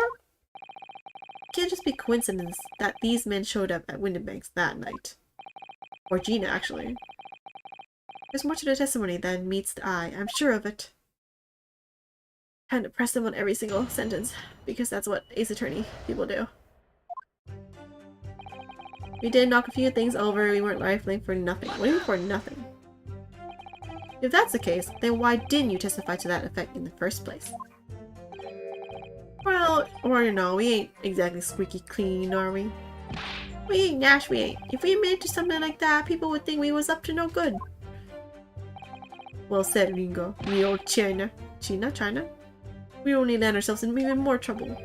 And in fact now, as a result of lying in your previous testimony, that's exactly what you've done. Landed yourselves in even more trouble. That's rotten. That's rotten luck. Says a rotten apple eater. Wait, what? That looks like a shiny apple. What are you talking about? I ain't rotten. Witnesses, explain your actions to the court. Why did you ransack the victim's counter? We never ransacked nothing. Right, Nash. Right. What if we tidied the place up? Wait, did we not just talk about this earlier? Wait, do we not just... Yeah, sorry. Oh, wait, what? Oh, the same conversation. This is where we heard the gunshots, so you may as well jump in. All this stuff went flying. What is this went flying business of which you speak of? So what you're saying is... the sound of the gunshot shocked you so much you knocked all those things off the counter, and yet they're all in the perfect exact positions, minus plus the 3 centimeters in front. Well, it shocked one of us that much, yeah. This bag of nerves needs to learn to keep its shirt on. Look, it was loud, alright. Blimey, me dead granny would have woken up at that bang. Big Brother screamed. Who's Big Brother? Wait, oh, him? Himself? Is he talking about himself? I thought it's the third person. They mentioned long lost brother that looks like the guy on the right, the detective. I mean the police guy. Big Brother screamed like a blooming baby and fell over on a counter. He knocked over a load of books, a candlestick, and some skull whatnot. Wait, a load of books, a candlestick, and some skull and whatnot.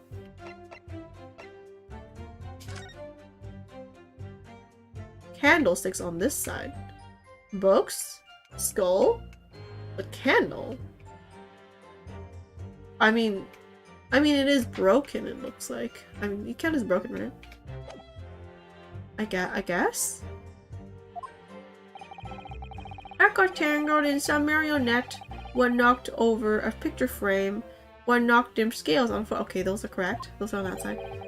You've really mastered working quietly then. Sarcasm. What a racket! Me Granny would have been scared back into her grave at a cloud like that she was gonna be alive and then she went scared back again. So in short, the gunshot took you by surprise. And then some! I mean, it was quite a most... Oh? And then all of a sudden, BAM! What? What? Wait, what's wrong with you? You weren't even here! And at a scene of the crime. Inspector Gregson, do you have something to add? Look, I keep saying I don't appreciate being lumped in with these scoundrels. Dude, but you... No, something to add about their testimony. You seemed to react just now at what Mr. Skelton said. Did it make you think of something? It's probably nothing, of course. I wouldn't even bother to mention it, only... Yeah, please mention it. Could be relevant. Well, the fact is, cases don't get solved if you ignore the little details. True? How about you just tell us what's on your mind, please? Just out with it. As you know, we brought these fellas into the yard for questioning last night. The statement they gave them told a slightly different story to what they're saying now. Please announce. Yes. Did you claimed you heard the victim shout something out before the gunshot. What? Wait, I need you to tell me this. Might have. Does ring a bell now you mention it. You just happen to forget. Granted, it's only a minor detail, but still. Don't mention it. You can't help feeling like perhaps you've been a bit sloppy with your testimony here, eh, fellas? If I discover a witness's testimony has been any more sloppy than it has hitherto proven to be, I shall be forced to bring the very harshest punishment to bear against me. Easy. We'll get it right this time. That's it, yeah. It's all coming back to me now. Then speak. Oh my god, seriously, even the prosecutor's like mad at you. Supplement your testimony with whatever details have miraculously returned to your questionable minds, sirs. Right you are, go. Okay, wait. Just before the gunshot, we heard a voice yelling out, "Give me that gun!" Oh, wait, girl or guy? Because I think it's pretty obvious you can tell which one it is. Like one's like a little girl, and one of the one's like a old guy. So I don't think you could not figure that out. So in fact, you heard the voice and the gunshot almost simultaneously. We did, Gov, we did. Although I suppose if you're being honest, we heard a kind of wavering voice before the yell and all. Wait, wavering voice before the yell? Oh, I started on a trial, the best part of Ace Attorney. At least that's what I think. Wait, I like it the best. Wavering voice before the yell? What do you mean? If you don't want to get shot. Like that? Give me that gun! Oh. Well, you didn't see that though. Kind of thing. A career in acting tragically missed. What is correct? And where were the voices coming from? Could you tell? Of course we could. Oh wait. Of course we could tell from the other side of that door behind the counter. It was. Now you met some of the best witnesses in the game. At least I've seen. Really, really. Apple and Pear. Because that's what their names literally mean in Japanese. Or that's what it looks like. That's why they're holding apple and pears. From the storeroom where the victim was found dead. In a voice you heard. It was that of the victim, Mr. Windenbank. Wait, the victim? Might be the girl. Maybe, I guess it could be the guy. Army Granny's life, of course it was. I called him Mario and Luigi. Now the Luigi? Mario and Luigi. That's true, they do kind of. That's true! Kind of. I just realized. Their hats also look like fruits. Orders Granny's life. Of course it was. Dude, your Granny's dead technically, isn't it? You literally said that earlier, didn't you? She doesn't have life anymore. So that would mean that you both knew Mr. Windenbank and the sound of his voice. That means you've been here before. Wait, dude, Yunosuke, now you're ahead of me now. And the sound of his voice. Okay. Dude, so that would mean what? What? Nash, what? Any ideas? Yes, Counsel, indeed it would. No. We didn't know the teaser. How am I supposed to deny it when they're blocking the old fancy clubber's giving us an evil eye? If you value your lives, you will ensure your testimony is accurate and true. Prosecutor's like, prosecution's so like done with you guys. On me Granny's life it is. Your Granny's dead. Oh, on his Granny's life. Wait, on his? Wait, your brother's right? Your brother. On his Granny's life it must be.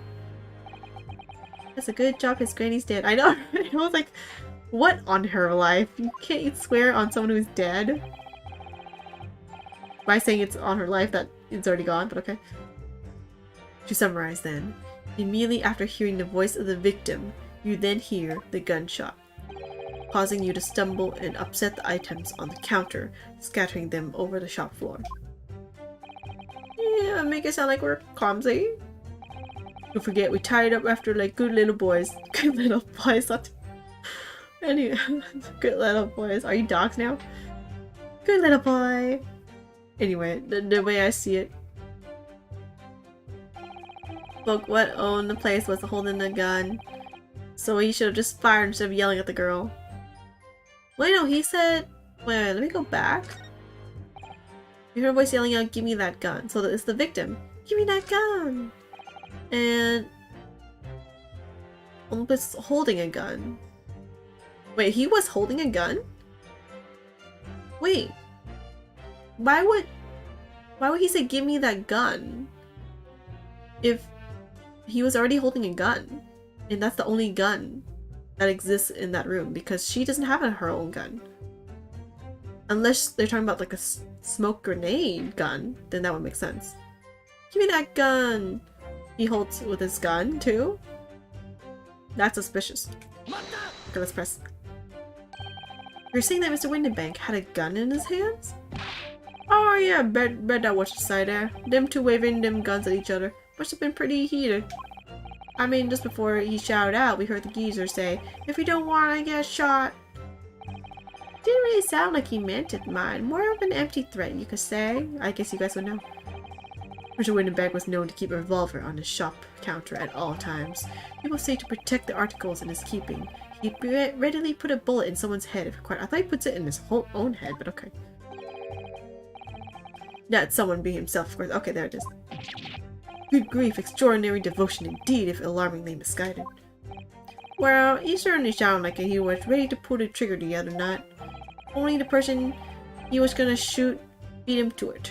Cooked his goose proper. And he wished he squeezed the trigger instead of wasting time shouting, "Give me that gun!" And it was directly after those words that you heard the gunshot? It was more or less at the same time, girl. Give me that gun! Bam! Kinda thing. Yes, a courier enacting Berri tragically missed. Said twice. Oh my god, you guys are missing your things. It like missed. Like you missed like all of them except the last one. Then we heard the sound of someone hitting the deck before everything went dead quiet. Wait, someone? Just one person? But she's also unconscious though. After that we done a slapdash job tied in the place up. Remember, it didn't have to give me a fright. We was thinking should have come out or guess next. Okay. So you didn't try to open the storeroom door then? No, in your life. It went deadly quiet after that. It did. Put the wind right up on me. Anyway, the door was locked, weren't it? No way that was opening. I'll look at the smiles on their faces when they finished patty caking. Just normal. You say so. Yes, of course. It was locked from the inside, or so we've been led to believe. It was Gavin Wise from the inside. How'd you know that? Alright, so we no way of knowing what was going on in there. Wait, what did they say? Wait, what? Wait, give me a second. It went deathly quiet. The door was locked, weren't it? No way that was opening. Yeah, locked it, so we let to believe. It was from the inside. How do you know if it's locked from the inside if you didn't try to open it? Did you try to open it? You wouldn't know it's locked.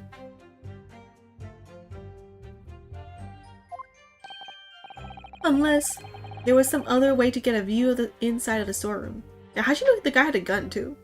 Wait, yeah, there was that flap. I think that's the one Ryunosuke saw. You see through the flap. Was it a flap or just a hole in the door? I'm not quite sure anymore. I think it's a hole in the door. Why would there be a flap, right? But then I wouldn't see what's inside. Like through the keyhole or a spy hole, perhaps? Don't ring no bells, don't light no lights. We had to cut and run before he knows anything like that. We're still cutting our teeth in this game, see, but one day we really cut the mustard. What? All the references are flying over my head. Please cut it out. But as we know, behind that door was the victim's lifeless body, with the accused not 2 feet away. How did they see that? Seriously. You couldn't have seen that. Because they say you saw him with a gun, but the door's locked from the inside. What? It's not even open. Yeah, it's impossible. What? If the door was locked and there was no other, hole. But there was later. What? Yes, unfortunately. Gina was in there, unconscious, with the gun in her hand. Yep. To confirm, would it be correct to say that neither of you set foot inside a storeroom? Yeah, we need this. That's right, Gov, that's right. Couldn't have you if we want to. We took everything back where we found it, and Scarper rushed right into bat. How would you know where you found it when you knocked everything out? That's suspicious too. You say you never seen the guy. Yes, whereupon you fired a shot from your own gun at Mr. Sherlock Holmes. We was a bit hasty there. It was, naturally was. Truth be told, I was already shaking like a leaf when you lot turned up. If you're shaking like a leaf, don't put a loaded gun in your hand. Good advice, miss. Good advice.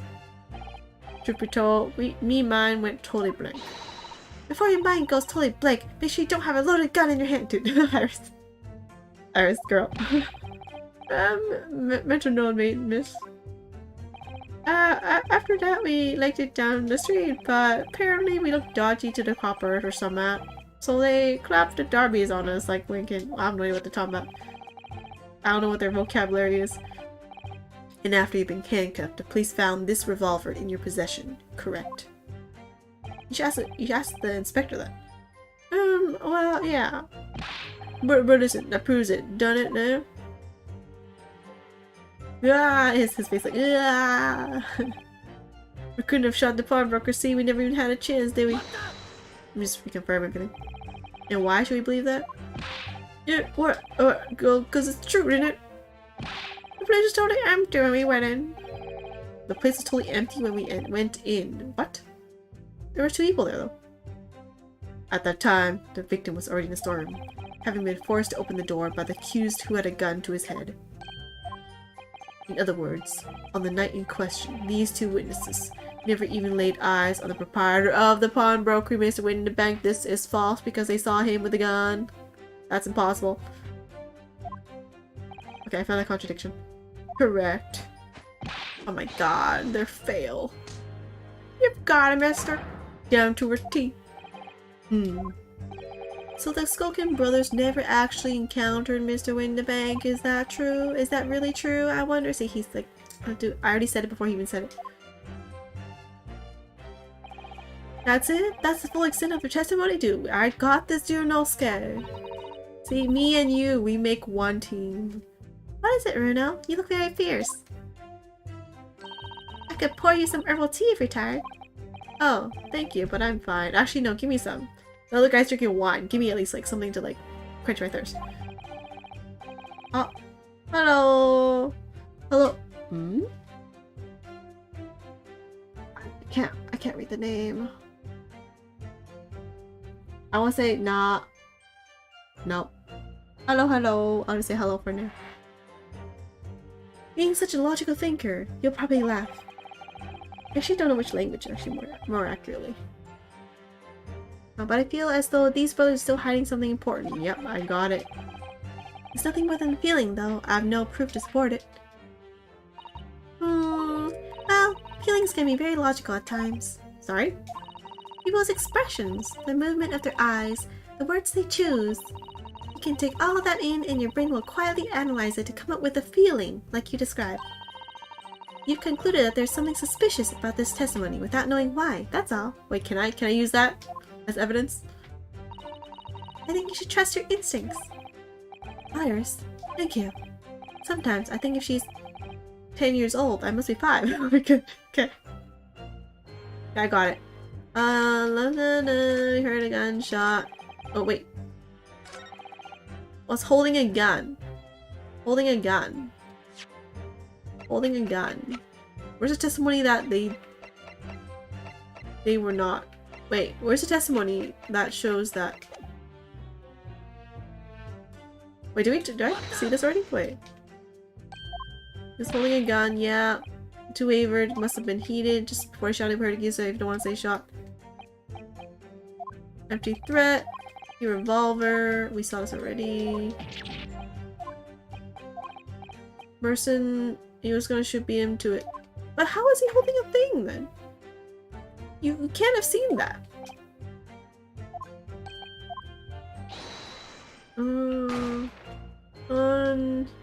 Where does it say? I need to find... I know what the contradiction is. I just need to find the right thing to match with it.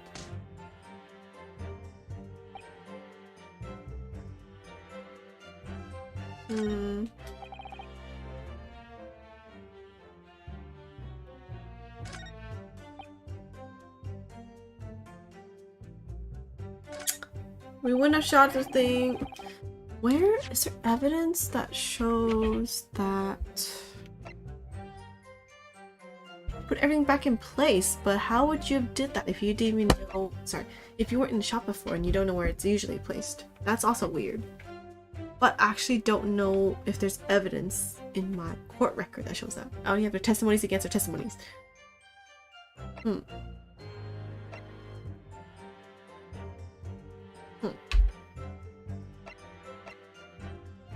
I belong to Berri. Actually, this is weird. Yeah, this part's weird. He was holding his gun. Wait, yeah, he was holding his gun. Holding a gun. Let's try presenting this one. Oh wait, I only... Let me save this. I have three strikes left, okay. 3 strikes. Okay. Go back. Yeah, so I present the gun because it says she was holding it. This is correct. Oh, darn it, no. If it's like this, it's obviously not not darn it. Okay, wait, it's not that one then. What about this picture? Okay, it's this one. Okay, it could have been either. You're saying that on the night in question, the victim, Mr. Windenbeck, was wielding a gun. Is that correct? That's it, Gob. You've got the picture. Yes, Nash, yes, no question. And yet, the photographic evidence from the time of the incident clearly shows that Mr. Windenbeck was not in possession of a firearm in any description. Oh, yeah. You surprise me. Does the defense really intend to highlight evidence that compromises the position of the accused even more? I mean, yeah, but like, it helps that they were not telling the truth completely. Furthermore, the defense has failed to establish that the photographic print presented was taken a suitably short time prior to the victim's death. Your chronology is severely lacking. Wait, take a suitable short time prior to the victim's death. No, it's storm though. Yeah, that's right. That's right. Too right, Nash. Too right. The old geezer could have been about to turn the tables on the girl, eh? No, not when she's holding a gun in the end. Dude, yeah, see, I cut the correct evidence. It was the other one. Hardly like it. No, I'm afraid this won't stand as conclusive evidence. Ugh. Continue with the cross-examination, counsel. And heed my warning, earlier warning. Witnesses. Which warning? The skulkin never skulkin. Wait, what? That didn't count? Wait, I think that probably counted. Let me just save it again.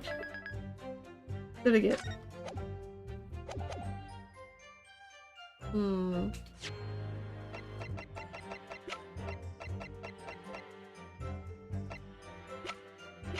What if I present this now? Oh, darn it.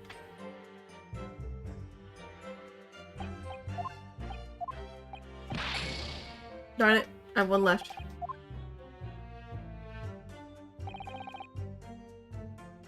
Okay, right. Let me load back the previous third one because I have like 2 little left. Okay. It's not that one.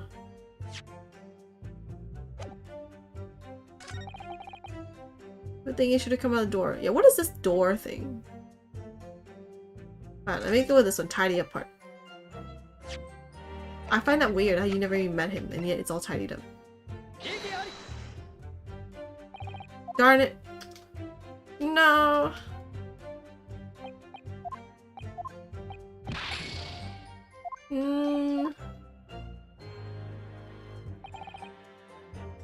Suck it back. Oh, oops.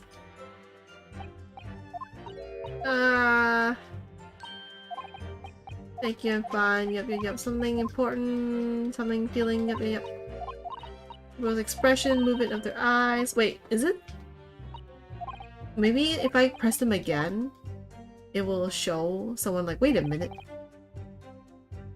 Let me do it again. Why didn't you testify this? You know we were seeking. Oh, he saw this already. Waiting for someone to be like, wait a minute. I wish I forgot a whole lot of context, so I can't remember enough to even guess. It's like, which one? Because there's a lot of contradictory stuff. Ransacked nothing. Tidied.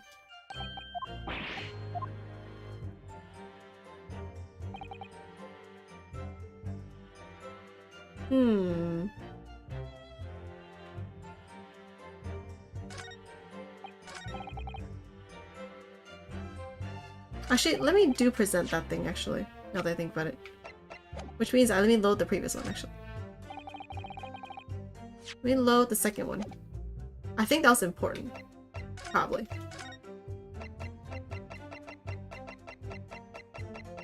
Wait, what? Okay. Let's listen. This after I click the, I made the thing worsen. Give me that gun, sure. Let's hold it for a bunch of stuff and see what happens. You didn't open, not on your life. Deathly quiet. Or was locked, wasn't it? Wait, could I present something here? I cannot. Wait, that was opening. It was from the inside. No way knowing what's going on. Yeah, this part. How did you not see it? There's a flap though. Or something. Maybe if I present that, it works.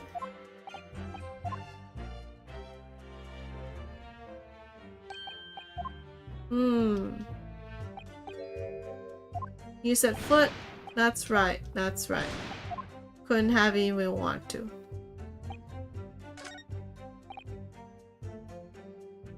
Present? This one?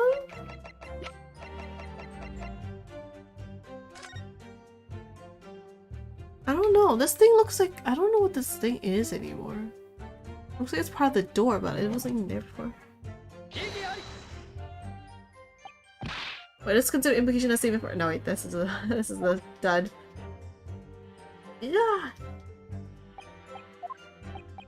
Okay.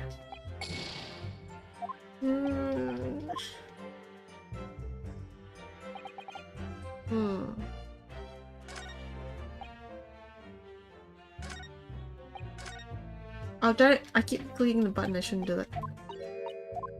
What could it be? I think I need to hold it for everything for a second. See if something happens. I think I need to do that. I think that's what she's hinting at here. It's not presenting. Let's do this again after I had the thing about the... Talked about the fact that what is it? He was holding the gun or something. In more trouble. Anyway, while this is happening, I can eat some potato chips. Yay, potato chips.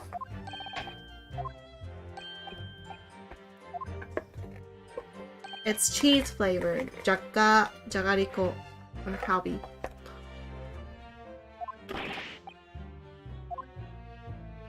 Delicious.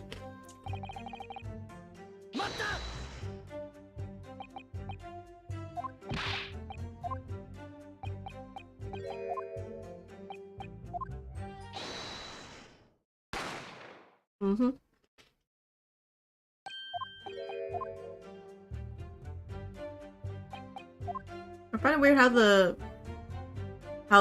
thingy is in the middle. It should be like a very top or something.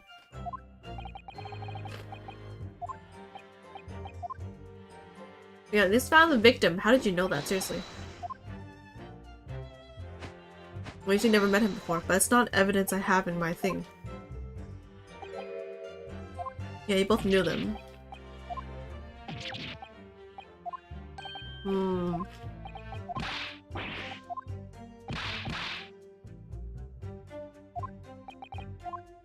You both knew them.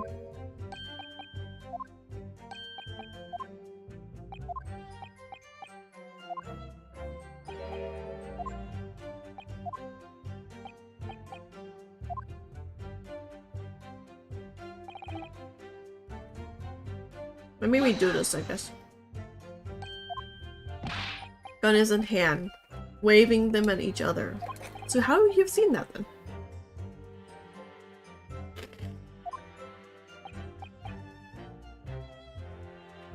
Wait, you didn't see that, you just hear it? You just heard it?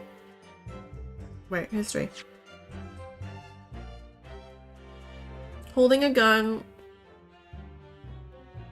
He should have fired instead.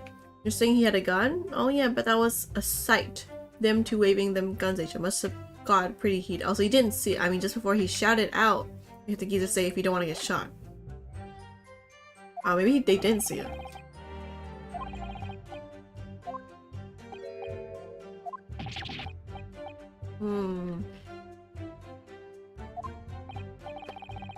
Wait a minute. I mean, it's a contradiction now. Wait.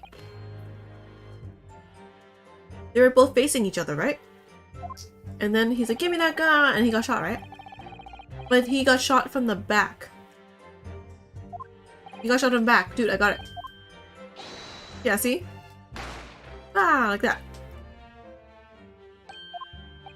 Question back, got it. There's a lot of contradictions though, honestly. Could have been any of them. Alright, so young girl. Okay, present. If it's the right one, I'm gonna reset the thing because I only have one thing left. Oh yeah, it's this one. Okay, wait. Let me load it. Actually, we load this one instead. Let's see if that works. So now three tries.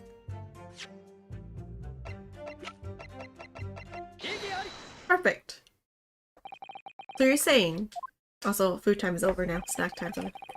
On the night in question, the victim, Mr. Winterbank, was wielding a gun. Is that correct? That's it, girl. That's it, girl. You got a picture? Yes, now she has, no question. And yet, photographic evidence obtained immediately after the incident clearly shows that Mr. Winterbank was not holding a firearm of any description. Oh wait, there was that too. Are those fired from the back part too? Well, close enough. Here, you what?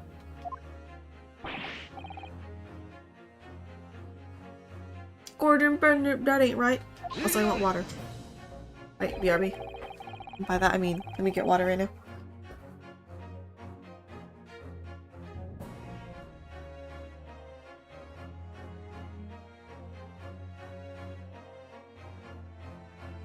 I have juice. I should bring my juice with me. Wait.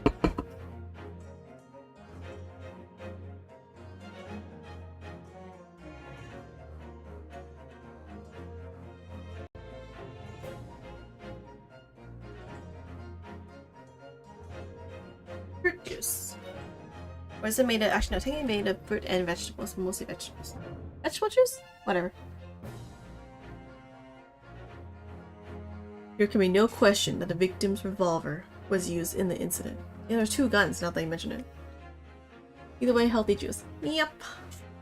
Although technically not all juice is healthy, technically. I would remind the court that Mr. Winterbank's gun was found at the scene. Not only was it identified as a murder weapon, but it was found in the accused's hand. That's the evidence I gave in the beginning. Like, he can't be holding his gun if he didn't have a gun.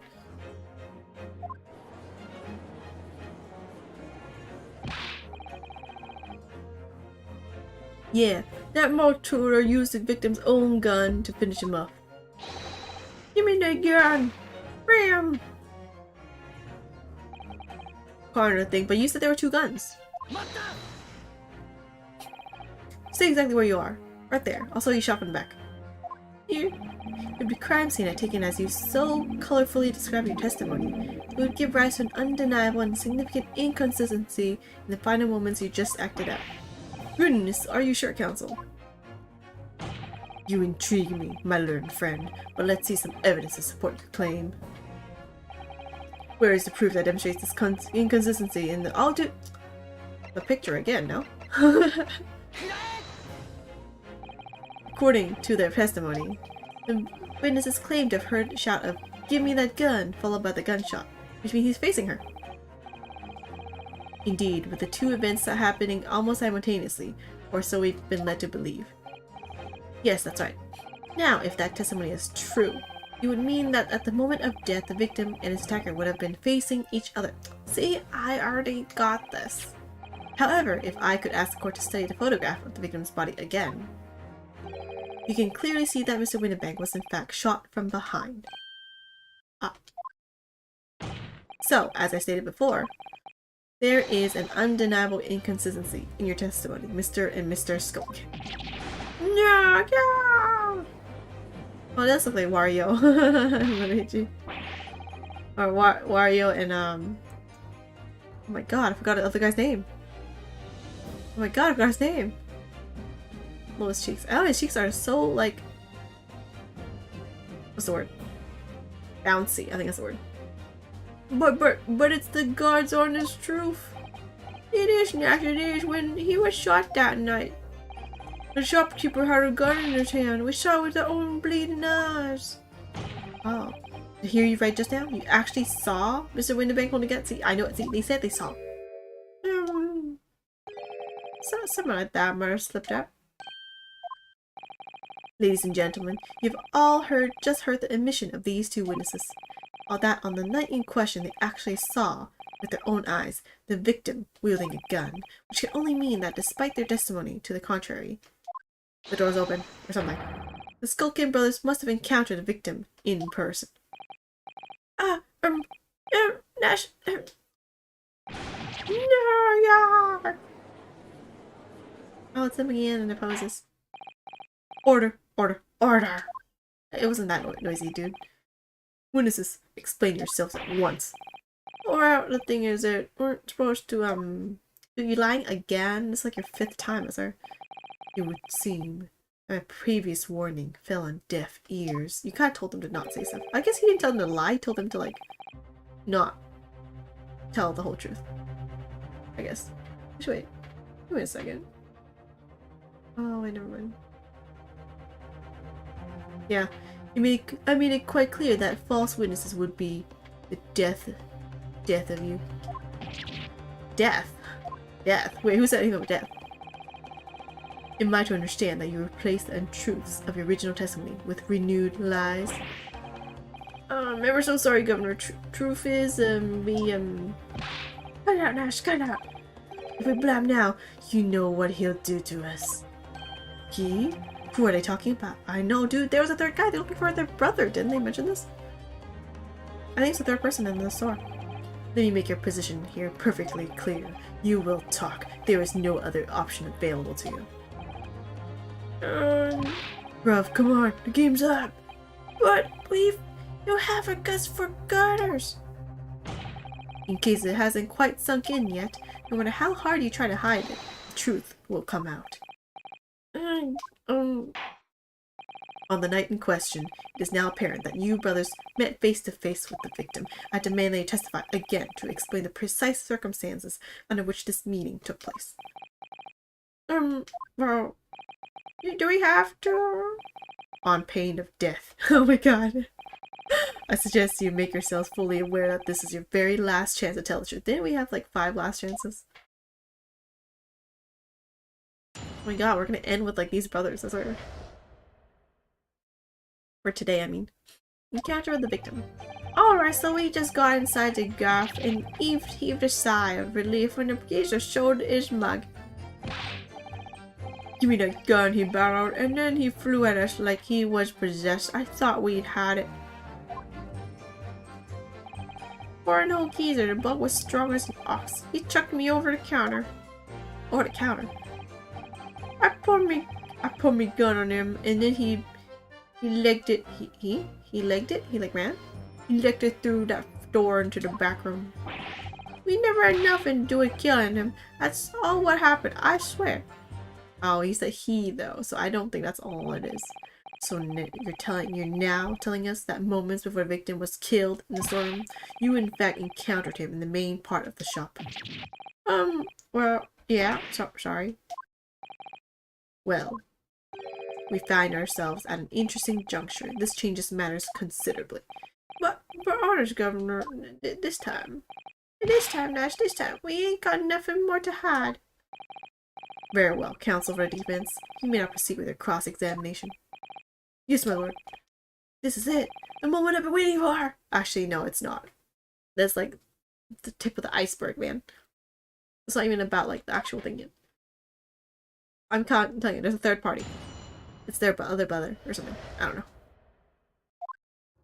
Okay, we just got inside and he just sighed of relief when the geezer showed his mug. What did he look like? When you say geezer, I presume you mean the victim and proprietor of the shop, Mr. Winterbank? Who else? Sorry, I mean, that's right. He was keeping a close eye on the entrance to the gaff, obviously. We never thought no one was gonna come out of the back room like that. The back room being the pawnbrokery storeroom? Yeah, that must be where he popped up from. Only place he could have been. So it would seem the victim was already in the storeroom when these brothers entered the premises. Which means Jeannie must have been in there at that point as well. Wait, that doesn't make sense, right? Because then what is she doing the whole time? doesn't make sense, does it? If Gina had threatened Mr. Windenbeck into the storeroom with her at gunpoint, then why would he have emerged from the same room all alone when the brothers arrived? I think they'd probably be like, she'd be like, I just want to see if it exists. Like, yeah, I'm putting my gun on you. Bring me to the storeroom. And she's like, yeah, let me just see if it exists. And then he's like, okay. It's like, okay, I'll do it. And then he showed it to her, open the lock of the thing. And he's like, here it is. And she's like, oh, okay, never mind. I'm good. Here, you can have your gun back. Or whatever. I wasn't trying to kill you or anything. I'm just like, just wanted to know if it existed. And then that's why he left the storeroom. Because now he's like, okay, she's all good now. Although technically she's a thief, so technically he wouldn't have like probably left her alone. But like now there's thieves in the main shop, so I think that's more like a higher priority. Anyway, that's my deduction. And why would he have emerged from the same room all alone when the brothers arrived? Oh, I don't know. Did you see the cues at that time? What? That motor there couldn't tell you. No way, Copper. You had bigger fish to fry than. I mean, the old geezer just lost it. When you had lost it? Give me that gun, he bellowed, and then he flew at us like he was possessed. Okay. What do you mean specifically? You mentioned that Mr. Windenbank shouted these words in your previous testimony too. However, you claim that you heard him yelling them on the other side of the storeroom door. Oh, did we? But the truth is, he was shouting those words at you, wasn't he? Well, yeah. Was the victim, Mr. Windenbank, wielding a gun at the time? Was he ever blimey a great ugly barrel he had pointed straight at me frontispiece, what is that? So what you're saying is, you definitely saw Mr. Windenbank with the gun at that time, is that correct? So it's his own gun then. It is, spot on. Then all of a sudden, he came at us, he did. It was barrel. I didn't know who was going for who. We were clearly all going for each other. Like Nasha, we thought we had it. I mean... Or an old geezer, the block was strong as an ox. He chucked me over the counter. I'm surprised they remember where the stuff is. I guess they're thieves, so they remember where locations are? I don't know. Yes, I noted that you mentioned the counter in your previous testimony too. Well, yeah, of course we did. You knocked over a blow of the books, a candlestick, and some skull whatnot. That got tangled in some marionette, what knocked over a picture frame, what knocked them scales on the floor. So in fact, it wasn't the sound of the gunshot that shocked you and made you knock those things off the counter. Well, Big Bruv here went flying over that counter like a gunshot, I can't tell you. Who's Big Brother? Is that the shorter guy? I guess? And the old geezer pinned him. He did, now she did. If he hadn't been there, the block would have flattened me like a blooming pancake. It's like, okay, so he is the Big Brother. Oh. At the time in question, the alarm was raised at the local police station via secret cable from the pawnbroker. There is a button under the counter used to activate it, which was presumably pressed by the victim. Oh, was this the time when it was pressed? That's right, when the brothers fled the scene and back onto the street. They ran straight into the arriving police, didn't they? Poor Mr. Windenbank, he did everything he could to protect his shop. I poured me gun on him and then legged it through that door, okay. What do you mean? Were you intending to shoot Mr. Windenbank? No, never. I was just, you know... Oh my god, you're failing. Looking out for me brother and he was being flattened, don't forget. By a man whose shop was being burglared, yes? And then the man fled into the storeroom when you pointed your gun at him, is that it? Yeah, that's it. He shoved me away and then ran off through that door and shut himself in. There's something about that last remark. What? Shut himself in. That's not true. I wonder why Mr. Windenbank ran away into the storeroom. I mean, there's nowhere else to run away, right? I guess you go out the door? Well, according to what everyone's saying, Ginny was in there waiting for him with a gun. Dude, I'm just saying, you were all probably good. Ah, yes, that's right. That means she didn't have a gun.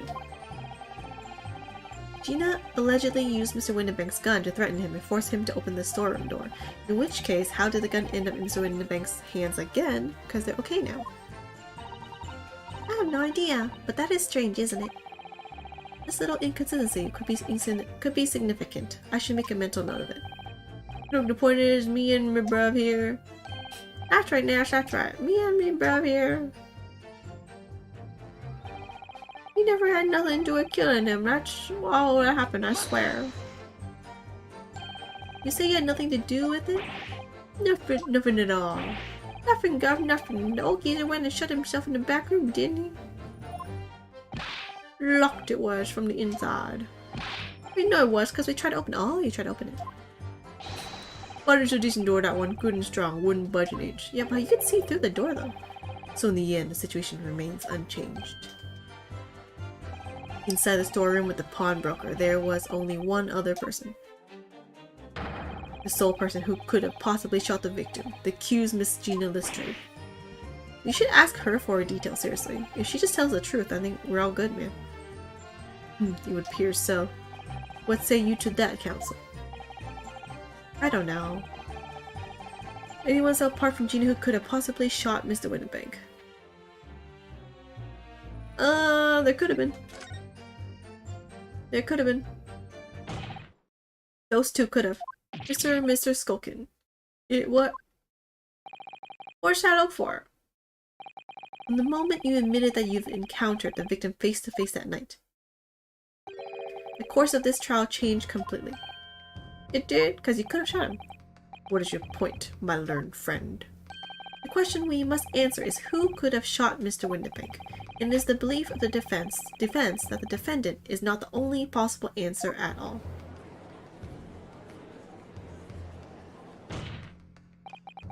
You have my attention. In that case, let's return to this plan of the premises. The victim was killed in the storeroom, which is locked from the inside. Actually, wait. He knocked her out! Dude, Mr. Windibank, no, she threatened him, right? To go and open the storeroom. He went inside, he showed her the thing or something. Because the case is opened. So, she saw what she came for, technically. And then he knocked her out is why she's unconscious on the floor. He went, and then that's why, when there's burglars outside, he just went outside, leaving her alone with the precious stuff. And then he could go lock himself back inside. And once he went inside, he probably got shot by someone who took his gun, Mr. Windibank's gun, and put it in her hands. Yeah, I think that makes sense, actually. Those are the facts. So pray, what other possible answer to the question of who shot the man could there be? Also, there was the hole in the door, and then that's how they locked it. On the outside. Counsel, you must now provide answers to the court in respect of 2 conundrums. 2, my lord? Twice as many chances to be right, maybe. Indeed, namely. From what location did the culprit shoot the victim? And furthermore, where was the victim at the time? I don't know this answer. Understood, my lord. Are you alright, Irina? I'm not entirely sure, but there's one thing I'm sure about. If I can prove that there's a credible new alternative to what happened, it would change Gina's prospects hugely. So now, time for some clarity. Show the court on this plan the answers to the questions posed by his lordship. Wait, I don't have the answer yet. Maybe someone else could have killed the victim, indicate from where that person could have fired the gun. Okay, wait, no. Oh, I changed my mind. Let me save. I think I need to, like, get something else first. And so, I think it's impossible. I mean, we shot him. I think you could have shot from here. From the outside. I think it's possible. He was here, right? Wait, let me look at the court. Oh, hello, bye. Wait, play Ace Attorney and need to figure. Wait, where's the floor plan again? If you shot from the back here, right? I think you could shoot him from like here. Makes sense. If he's bending down, it would be from bottom up. No? If he's opening stuff or like, yeah, I think so. But then they'll have to like. Oops, sorry. I think it's from outside. I think it's from outside. I can say here. It's probably gonna be wrong, but Oh, wait, really? The defense believes that the culprit could have shot the victim from this location here. And in answer to the second question, assuming the culprit fired from the location indicated, where was the victim at the time? Right here. He ran in the storeroom, right? I mean, he didn't have to run. He could have put it here. But instant death, right? So I'd say here. Am I correct? The door was open. The door could have been open. Wait, could you not have opened it? Wait, have the door open. Is it one of those locks where like you just lock it, close the door, and it just like stays closed and locked? It could be those. Like you don't have to like specifically go inside to turn it, the key. You could like lock it while it's open. Like those exist, right? The culprit shot the victim from outside the storeroom. Continue. Mr. Windenberg died instantly from a bullet wound in his back. Yeah, therefore he had to have been, and the blood was all there only, so he had to have been there. Looking at the stain of blood on the storeroom floor, it doesn't appear that the body was moved after death. Yeah, that's what I thought too. Which tells us that he was almost certainly shot while he was in the storeroom. So I'm bending down, honestly. However, the crucial point is where was the shooter when the fatal bullet was fired? The door's open. I'm counting on that. Or through that hole in the wall or whatever. In the door. So you are adamant that the shot was fired from outside the storeroom? Well, according to the Skulking brothers' earlier testimony, I put my gun on him and then he legged it through that door onto the back room. Yep. If Mr. Windenbank ran away through the door, we had to assume that the door was open at the time. Yeah. It was at precisely that moment, when the victim was fleeing for his life, that these brothers had the perfect opportunity to shoot the man in the back once he was inside the storeroom, and then lock it, and then close the door. Nah, gah. Come to think of it, do you remember what the prosecutor said at the start of the trial? No. Moving on to the finding of Scotland Yard's coroner. Yeah, this part. His report states that the bullet entered the body on a rising diagonal trajectory. Yeah, so he could have bent down or something. Oh, it could have been short again. Oh, so then it could be the other guy. I forgot about that. That guy's also short now that I think about it. It means the victim was likely shot by someone significantly shorter in height than himself. So shorter guy. Poor man, shot while he was running as fast as he could to safety. Ah, of course. He would have been leaning forward as he was running away. Oh, that too. See, I thought he was like bent down or something. So even if the bullet was fired horizontally, it would still have entered his body on an upward trajectory. So the culprit isn't necessarily someone shorter than Mr. Windenbank. It's like I'm talking to Iris by herself and then they all overhear my conversation, but okay. I'm sure my learned friend can't have forgotten. The storeroom door was found closed and locked from the inside. You claim the victim was shot as he fled into the room. Can you just like, close the door and then lock it and close it? Do you also claim his corpse was dexterous enough to turn the key in the lock? Yeah, but what if someone else locked the door? Yes, there's someone else who could have locked the storeroom door. Is that so? The brothers. Very well then, counsel. Present your hypothesis to the court. In the scenario just described, the defense's assertion is that the victim was shot from outside the storeroom. In which case, who shut and locked the storeroom from the inside? The brothers. You know the fact that he's not calling you his learned Nipponese friend feels like character growth. Learned friend. Learned friend. It's you! No, it's kidding. Let me save this. Save. In case I get it wrong too many times. Need to save. Well, I mean, it could have been them. There, one of you guys. Here, I'll click you to save. Obviously, that person could only have been just a minor brunette. Wait, what? Wait, I got the wrong one. But I'm about to just point dramatically at the prosecution and reveal an amazing revelation. Sorry, but just before you do, maybe you should take a deep breath and think things through one more time. Oh my god, how does she read my mind? The storeroom was locked from the inside, so whoever locked it must have been inside too, don't you think? I mean, it depends on what type of lock this is. If it's a lock I know. Like Mr. Winbaggy's mean? Or it could have been Gina, I guess. Well, yes, except that he was dead. Oh my god. Oh, they fired it. She's like, oh my god, I can't believe he's dead. I need to... What if they kill me as well? Let's lock the door. Oh, I guess that's a possible thing too. But there's someone else it could have been. Only one other person really. Wait, that means that she wasn't unconscious, because I was going under the assumption that she was unconscious already. And that's why he left the storeroom, and that's why I went back to the storeroom. But if they made up and she's still conscious, and they're like, oh, we're good friends now, never mind, don't need to steal from you, just need to check this, we're good. And then burglars came in, he's like, quiet. And she's like, okay, I'll hide here. And then he battled, and he came back to the storeroom, he got shot, and she's like, oh my god, I'm gonna die, close the door, lock the door. Then, I guess so. Only one other person, really? Oh, only one other?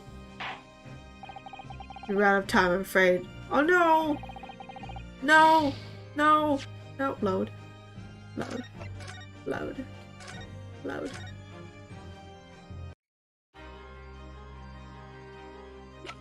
It's Gina. Obviously, the person who locked the door was the only other person inside the storeroom at the time. Dude, Iris literally just gave you the whole hint for this. The defendant, Miss Gina Lestrade. Why didn't she give us her side of the story, seriously? It's absurd. You're suggesting that accused deliberately engineered the sealed room? For what possible reason? Such actions will only serve to tighten the noose around her neck. There was no noose. She didn't know he was dead. She probably thought he was injured or something. She's like, oh my god, protect me and the guy from these burglars that have a gun. She didn't know he was going to be tried for murder. I'm inclined to agree, I must say. What say counsel? Yes, that's a tricky one, that, isn't it? Half-baked notions have no place in my courtroom. Counsel, remember that, please. Please don't penalize me. But of course Jeannie would have locked the door. It almost goes without saying, doesn't it? Yeah, dude. Guy, I already, like, inferred from the stuff. Yunosuke, you're, like, lacking in certain ways, but you also know too many things at certain ways. It's like, we're perfect. It does? Well, if I was Jeannie in that situation, yeah, I locked the door, man. I know I would have locked the door as quickly as I could. I mean, there were 2 burglars with guns. Those 2 burglars had just fired a gun in her direction, hadn't they? Oh yes, obviously. Yunosuke, you need to, like, oh my god. Before the 2 brothers arrived, Miss Lestrade and Mr. Winterbank were in the storeroom together. Now, I don't know what went on between them at that time, but at some point, Mr. Winterbank must have heard the intruders breaking into the shop and left the storeroom. Intruders, eh? That's us, bruv! Guy, stop talking. Actually, no. Guy, please keep talking. If your theory is correct, that would leave the accused alone in the storeroom. Oh! Casey-chan. Continuing again. Judgment. Yep. You shall face judgment. The judge is guilty. I don't know about the judges, but... Yes, it would. Then, probably only moments later, the victim fled back through the storeroom door, hoping to escape danger. Bang! And that's when he died. Hit in the back by the bullet, Mr. Winterbank fell to the floor where he was, just inside the storeroom. And what do we have to ask ourselves now is, what would the defendant have done in that moment? I see where you're going with this. Outside the storeroom was a terrifying killer who had just murdered Mr. Winterbank. Or at least, you know, injured him. As soon as that thought struck Miss Lestrade, she slammed the door shut and locked it, in order to save her own life. Or the guy too. Martha! Oh man, I now know your voice. But I mean, we ain't the ones who did it. You gotta believe us. I mean, come on, we never shoot no one. You shot Sherlock Holmes, but okay. That is blatantly untrue. I know for a fact that you would, because before my own eyes, you shot Mr. Sherlock Holmes. I know, right? There's only one logical conclusion here. Mr. and Mr. Skulkin, you brothers had every opportunity to have been the true perpetrators of Mr. Winterbank's murder. Darn it! That was such a dramatic moment, I messed it up. No, yeah. Look, it's Wario and the other guy. Waluigi, that's what it was. You say it wasn't the pickpocket who shot the pawnbroker after all? I should have known it was those three brothers. They look shady as a dense forest. That was amazing, Renault. All the members of the jury seem to be firmly on your side now. I know, first time ever, and probably the last. Well, I think you've done it. Surely they'll have to give a verdict of not guilty. An admirable effort, my learned friend. What's this now? What other evidence do you have? He's laughing? You find the situation amusing, Lord Van Zieks? I find the defense argument most persuasive. Does he have a gun or something? Not gun, like a sword? Savior? Whatever. I dare say. Such chicanery is the bread and butter of the street performers in your provincial eastern nation. But such blatantly malicious conjuring tricks amount to nothing more than inexcusable pettifoggery here. No idea what that word is. What? The hypothesis you put forth so ostensibly credibly cannot and will not stand. Because, you see, it contains a fatal flaw. Wait, what? What's the flaw? Wait, I haven't caught it yet. A fatal flaw! You heard the foggery already there. I have no idea. Do you do you mean to say that you're unaware of your own logic's failing? No, I got it. It's pronounced chicanery? No, something like that. I say, Lord Van Zieks, might be an idea to explain this body conjuring trick or whatever it is to the troops on the ground. The fatal flaw in my learned friend's argument is really very simple to understand. Oh man, another glass destroyed. Assuming you're not too dim-witted to count bullets. Alright, there was that, No! Alright, if she locked the door, how did the gun? That should have been outside. Like, wait. They shot a bullet at the calendar, but that was after. They shot first Window Bank, but then maybe they had extra bullet. Maybe they had an extra bullet in their hand, and they put... There's 6 in a revolver, right, usually? They fired 2 or something, and then they insert 1 in their thing, so it looks like they fired exactly the amount that, you know, looks like they fired less than they actually did. Although the question then is, why did she have the gun, I guess, in her hand? Maybe she took it because the guy's dead, and she's like, I want to protect myself in case they knock through the door. Why is she unconscious, though? I never understood that either, though. Well, let's continue. But George count bullets. Oh dear. He noticed then. Huh? What's everyone talking about? Do not scared to. Counsel. I understood that from now. Yes, sir?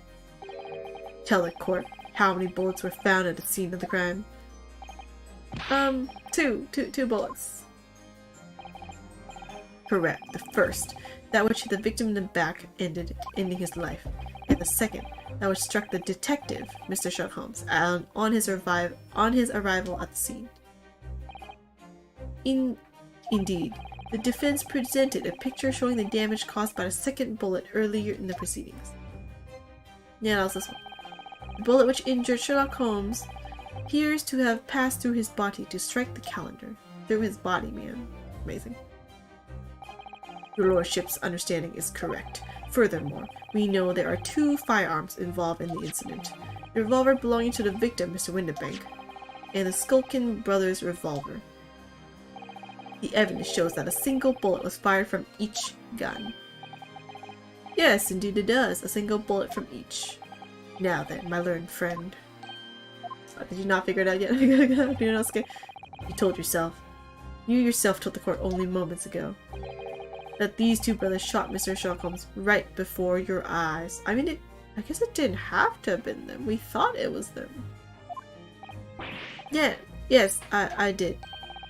Oh my goodness, I think you're fine. That if the single bullet that was fired from the brothers' gun hit Mr. Holmes, it means Windibank not shot by same gun. Stop, only 1 bullet, stop. Exactly. Yes, this Nipponi's street performer presented an ostensibly credible argument. However, it was never anything more than a diversionary trick, with no hope of standing up to scrutiny. Ugh! Yunosuke. Never mind, Nipponi's back. I know, right? Order. Order. Order! Order! No one's still shutting up. Wait, dude. Why are you throwing the wine bottle at itself, too? Pray forgive the discourtesy of flinging the dregs of this hallowed nectar into the public gallery. Dude, you probably injured someone. What? You should be charged. Not charged, right? Arrested too. Lord Venzix, please don't do that. But this court needs to open its eyes. That's nothing to do with the wine bottle, though. The accused, Miss Gina Lestrade, is no ordinary little girl. Despite her young years, she can, regrettably, no longer be described as a juvenile. What? But she is juvenile, though. She's like 12 or something, isn't she? No, the person in the dock is far from a law-abiding citizen. She has a past riddled with criminal conduct. I mean, she's a thief, right? Or not a thief, like a pickpocket. The truth is, the accused broke into the pawnbrokery on the night in question with loathsome intent, as we can see beyond doubt in this print, which depicts her threatening the victim with the murder weapon. Yeah, well, for a friend. We can prove that. And I have here in my possession one more piece of evidence the prosecution needs to present. A disc. Oh yeah, there was that. I'm taking that, whatever it is, McGilded's down to the yard. Thank you very much. No, don't give it to him. It's mine, that is, mine. I'm sorry, miss, but anything belonging to McGilded has to be taken in as evidence now. Dude, that's all she was there for, though. Yes, that music box disc. McGilded's music box disc. Very day before the hateful murder of Mr. Windebank, the accused attempted to make off with this article, which clearly doesn't belong to her. And with none of the subtlety of a pickpocket, I might add, but by brute force and brazen impudence. Good gracious! Make no mistake, any sympathy for the accused on account of her ears is misguided and dangerous. What? Let me get some water.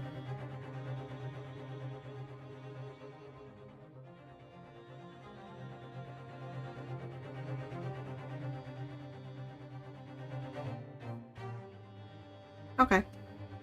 Huh. There are no depths to which this girl would not stoop if pushed. No crime she would not commit. Dude, she is just a pickpocket. You're like overestimating her way too much. And she's young. The court forgets that fact at its peril. Dude, she's not murdered. I see. I think it would be prudent to take this music box disc into evidence counsel as a grim testament to the defendant's character. Lord Venzix. Oh wait, thank you. Please rescue. Mr. Gregson, what? Yes, Inspector. We had a meeting yesterday at the yard with the prosecution service and, I think it was agreed that a disc wouldn't be used as evidence. Wait, what? Wait, what is this deal you guys have me? What's this all about? Why is the Inspector acting strangely? That's the first time he said anything to Van Zeeks at all. I'm unaware of any such meeting. But those were the instructions, right from the top. Oh wait, but those were instructions right from the top. The government bigwigs were insistent. Something's being covered up. Inspector, I am the prosecutor, and I alone determine how to present my case. Your warning is noted. Thank you. That doesn't sound like a sincere thank you. The prosecution wishes to proceed with submitting this disc as evidence, my lord. Indeed. Bailiff. Music used to play music and mechanical boss on a verse is notarized for Mr. McGilded. The prosecution has established the accused's motive, opportunity, and baseness of character. There is nothing more to add.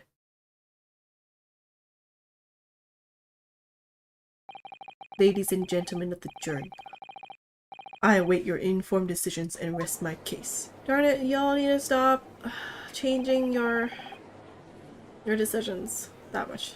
I don't believe it. I had the jury on my side for once for all of 5 minutes. Oh dear, it wasn't even for 5 minutes, rude actor. Girl. Hard! Wait, who is this? I wonder if I might say something at this point. Proceed, Mr. Foreman. Been stumbling about in a bit of a fog up to now, if truth be told, but all of a sudden, the answer's barely obvious to me and my men. There's only one thing for it. Darn it, we need to— No, not again. Very well, the court will hear from the jury. Ladies and gentlemen, you will present your leanings as to the defendant's culpability. No! You say. Y'all need to stop this. You say. You die. There's such perfect timing. Summation thing again. Okay, wait, actually look at the disc first before anything. I already saw this. Wait, can we spray this with stuff? Oh, Rena, look! It's blood! Yes, you're right. It was a small sphere, but definitely blood. Actually, I feel as though I might have noticed that before. Whose blood is this? Haha! You know, it's my turn to shine again. I thought I'd be waiting forever. Alright, hold still with that disc for now. Can we even— That's like tampering with the evidence, but okay. Can we get this done quickly, Iris? In a flash. Spray it. Spray it.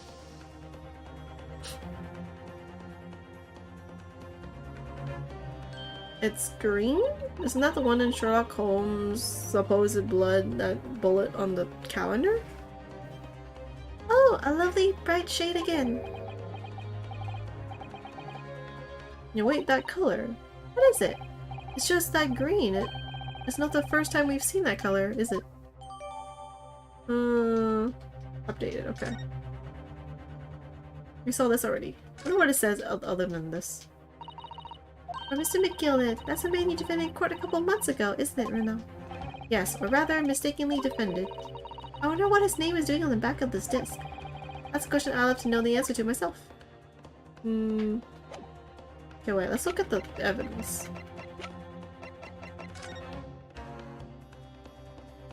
But that mean that this is actually not Sherlock Holmes' blood? And it's someone else's blood? Because if it's on this disc, this was the one that was injured because of that guy. Which means that guy was here at this point in time. Wait, is Sherlock Holmes even like— does he even have the bullet on him? Is there another bullet somewhere? Is there actually 3 shots fired at this point in time? Maybe there's a third person. I don't know, man. I really don't know. Okay. We'll have to figure out later. When you have eliminated the impossible, whatever remains must be the truth. Hey, it's Conan's line too. Or technically, not Conan's line. Conan also used it for like Sherlock Holmes, right? Because he copies Sherlock Holmes. Hey, that's my line. I wrote that for Hurley. Ah, how dare you use it against us? Don't worry, Iris. I don't think we're finished yet. Hopefully. There's still more to this case than we realized. It must be, because there's one thing that I'm absolutely certain of. Gina didn't shoot Mr. Winterbeck. That's beyond any doubt. Well, because you have to believe that. Very well. We will proceed with the second summation examination of the day. Mr. Foreman, are you and the other jurors ready? Here, the squadron is primed and ready for action, sir. Very good. So, ladies and gentlemen of the jury, you will each explain on what grounds you have now determined the defendant to be guilty. Like how we don't even have to say we're gonna do a summation examination. It's just like, yeah, we're gonna go and do it anyway because this guy's always gonna do it. Once a rogue, always a rogue, I say. Different breed to us, law-abiding citizen. As only 2 bullets were found at the scene, I would say the whole case is done and dusted. You don't need a stereoscope to see the truth, dear. Every which way you look at it, it was that pickpocket. I never imagined that simple operation could cause me such grief. Dude, we're not talking about that anymore. The accused attempted theft on the previous day. I can see that I'm in for a busy day ahead. I am ballistics expert. I've seen many shootings. There's nothing I do not know about guns. Wait, really? Although, wait, I want your expertise. Give me your expertise. You assume there's little remaining room for doubt. What do you mean? Some of those things are like completely irrelevant. I have to admit, I was rather bowled over by the argument put forth by the chap in black. But when that fell apart like a house of cards, I saw that I'd jolly well been hoodwinked. Well, no more. The whole courtroom is turning against me. Again. It's not fair. Iris? That prosecutor's being mean. Just because Jeannie's done some things she shouldn't have done in the past. That doesn't make her a murderer. That's what I'm saying. Allow me to savor this fruity vintage while I savor the spectacle of your fruitless debate on the matter, and then throw it into the audience, obviously. Here's the truth coming out. Eventually. Eventually. Yeah, don't toast to me when I don't have a drink, man. I actually have water here, wait. Water.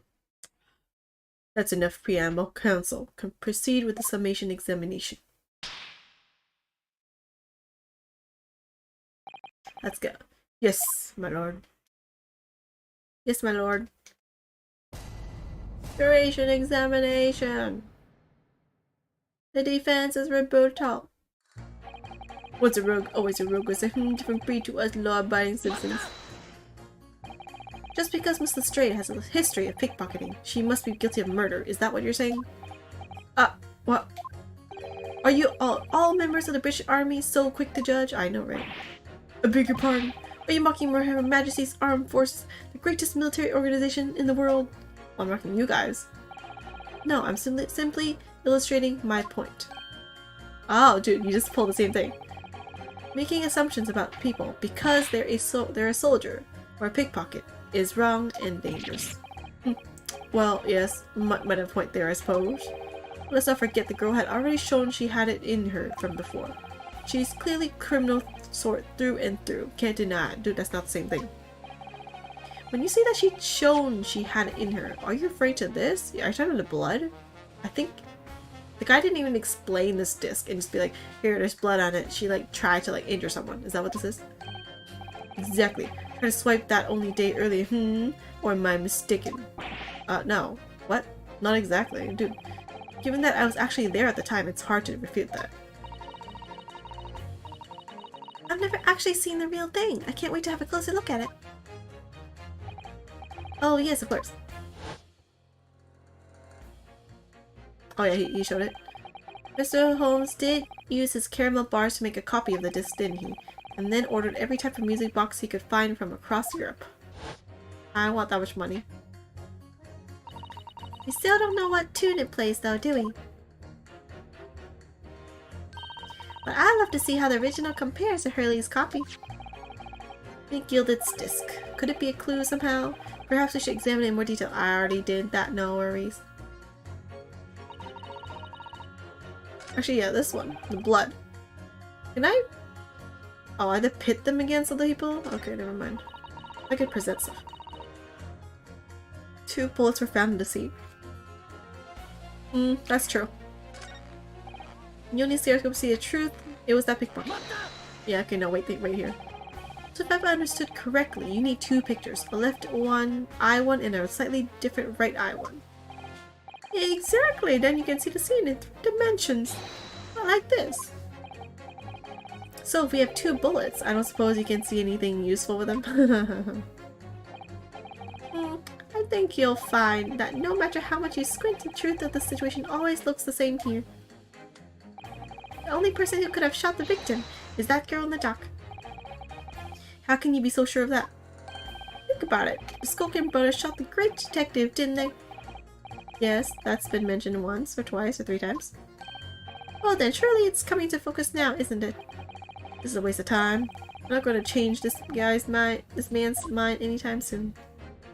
Dude, this guy, seriously, stop talking about the surgery.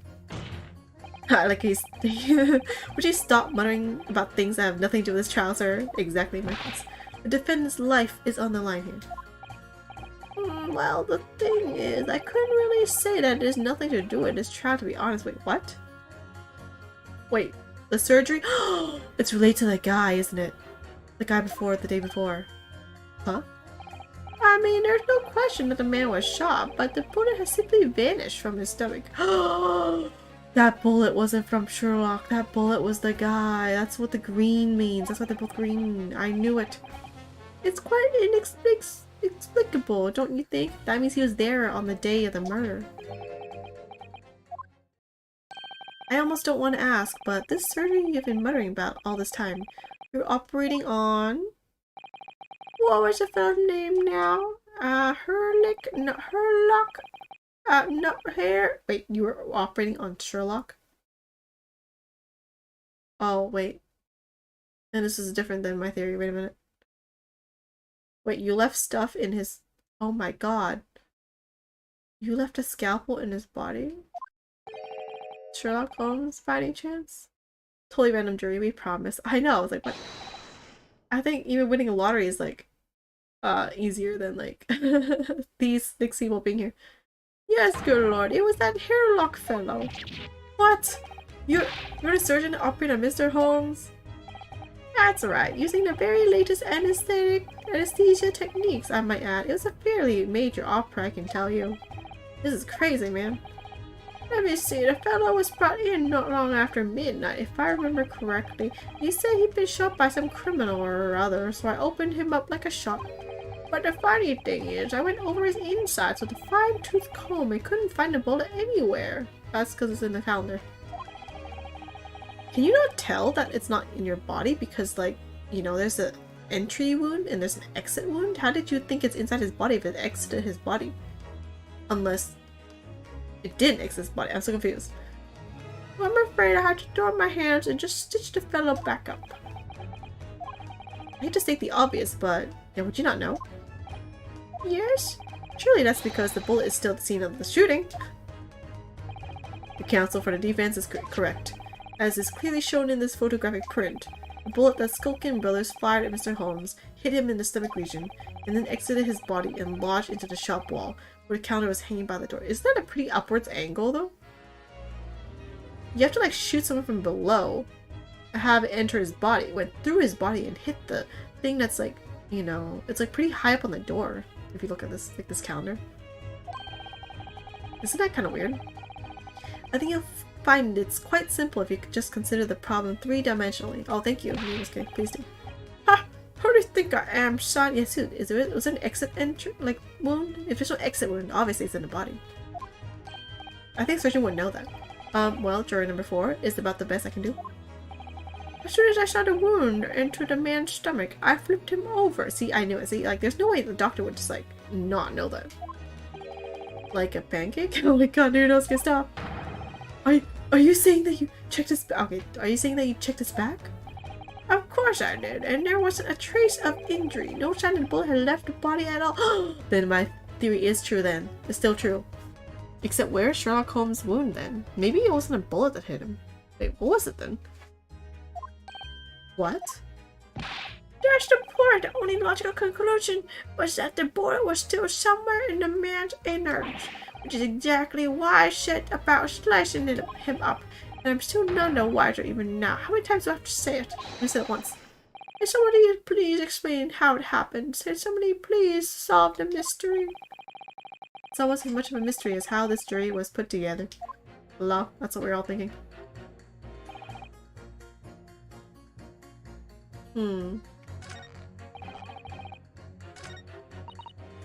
Oh, this and that would be... Wait, let me save this actually too, just in case. The thing is on the right side, top right, so I'm like, I need to save this in case I did it wrong. Those two can be put against each other, because girls like, there's 2 bullets. And I'm like, technically, not anymore. There's 2 bullets, but it's not the same.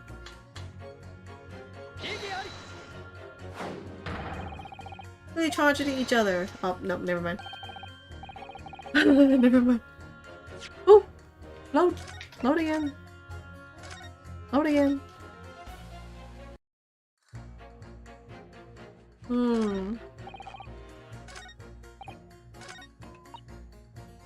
Oh, this part. Attempted theft. I think this part's also... What do you mean you're in for a busy day? Forgot to say, stop. Do excuse me. Stop. I am a communications officer. Stop. Communications officer? Does that have something to do with sending telegrams? You don't think? Everything from personal messages written by members of the public to the latest news in the capital. I convert all the messages into Morse code and type it out to the entire world electronically. To the entire world? Thousands of miles of cable under the sea. Stop. Worldwide communication network. Stop. Information transmitted to and from all corners of the globe. Stop. Like the internet, man. See, it's so beautiful. Ah, yes. She was getting equally worked up about radio waves or the like before, wasn't she? I specialize in communicating information from government departments and newspaper offices. I see. I'm sure I shall have to wire the newspaper report of today's guilty verdict later. So no sleep for me tonight, I imagine. Let's just finish the trial first, shall we? Wait, what? They don't... Yeah, they're not related to the thing. Oh yeah, shootings. Shootings. I thought you were just a tourist. Good day, I'm visiting London for sightseeing. I would like to take a bus to Crystal Tower, please. There's no way he's just a visiting tourist.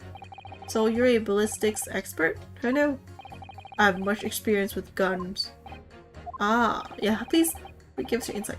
I've lived through many, how do you say, extreme, violent bath of, blood of, extreme violent bloodbaths, perhaps? Those. Extreme violent bloodbaths. English is a very difficult tongue. Considering the sort of people you associate with, I'm surprised you still have a tongue. That's kinda not good to say, dude, let's give it okay.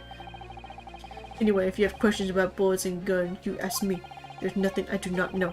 No mystery I cannot solve, so please solve. I think it's not a bullet that actually went inside of Sherlock's body. It could have been like something else. I don't know. Or like it went in and it went out or something. Like a, I don't know, like a knife or something, I don't know. He's very confident in his knowledge of guns, that's for sure. But, if possible, please only in Russian language. That's kind of hard. He's not very confident in his knowledge of English though, is he? No, still we should bear it in mind. He's our man if there's a mystery about guns or bullets, which we just did. And Zeeks has managed to convince everyone. When you have eliminated the impossible, he said, but he hasn't. If we're gonna fight back, we need more material. And we have to fight back. We have to turn this trial around again. Okay, I know, it's those two, right? Nope, not you, not you. You and you. Please explain. You don't contradict. It's just I want him to explain the other thing. Those two statements clearly contradict the idea that all I do is pit jurors against each other. Ah, okay, yeah, because we're not pitting them against each other. A ballistics expert. P-I-T-T. On the night in question, Mr. Holmes was shot by one of the Skulkin brothers. But since there was no sign of an exit wound on his back, we must assume the bullet didn't pass through him. However, no bullet was found lodged in Mr. Holmes' body either. Furthermore, it's like one of those like dissolving bullets, which I'm not sure that even exists. A bullet was found lodged in the wall of the shop where Mr. Holmes was shot. Yeah, that'd be a different bullet then. Juror number 6. Hello, my name is Lillin. Pleased to meet you. Oh, okay. This apparent contradiction in the facts that are so clearly troubling juror number 4. Are you able to explain the mystery? I've seen very similar situation in Motherland. It was night. There was blizzard. I was running away from Mountain Road in freezing cold. Golly. The snow was piling high on both sides of the road. It was very narrow. It was very narrow and dangerous. Our pursuers had hunting rifles and they were on dog sleds. Mental note, don't ask too many questions. Like, what is he doing? What? I was shot from behind and I fell down in the snow. And this situation was very similar to what I hear today from the doctor. We could not find bullet in my body. What if it's an ice bullet or something? No sign of, how do you say, exit wound. Also still cute. It is. Then, where did the bullet go? Bullet never hit me. I know, right? It wasn't a bullet that hit you. Well, if it never hit you, why did you fall down? bullet hit frozen wall of ice very close to my side. Oh, dude. See, I did think about the ice thing. Ice is one of the things that leave no evidence, right? What? Just one small piece. Very sharp. Maybe it's the lamp. Maybe it's the lamp pieces. Broke away from lump of ice and pierced my body. It made deep wound that looked just like bullet wound. Good gracious! Of course, piece of ice melted quickly inside me, and that is solution to mystery of disappearing bullet. I learned that from Conan that you can use ices to erase evidence.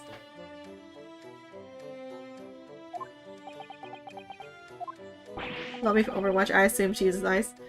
But that doesn't answer the question at all! My question. The shooting happened in a pawnbroker's shop. Yeah, so that bullet's not them. Not some snowy mountain road in another country. Oh, okay, that part. I guess he didn't find glass either. Just an idea, but we might not be looking at exactly the same scenario here. Bruno, where exactly was Hurley shot again? Well, according to the report, in his stomach. Sort of around this area, I think? Well, that's precisely where he always wears a little pouch on his belt. Like what? Wait, what does he wear? A pouch? Actually, I might have noticed something like that. Wait, was there? Yes, a pouch.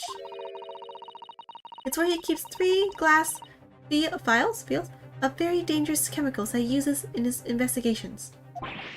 What? Really? Wait, then what? Doctor, where's the pouch Mr. Holmes was wearing?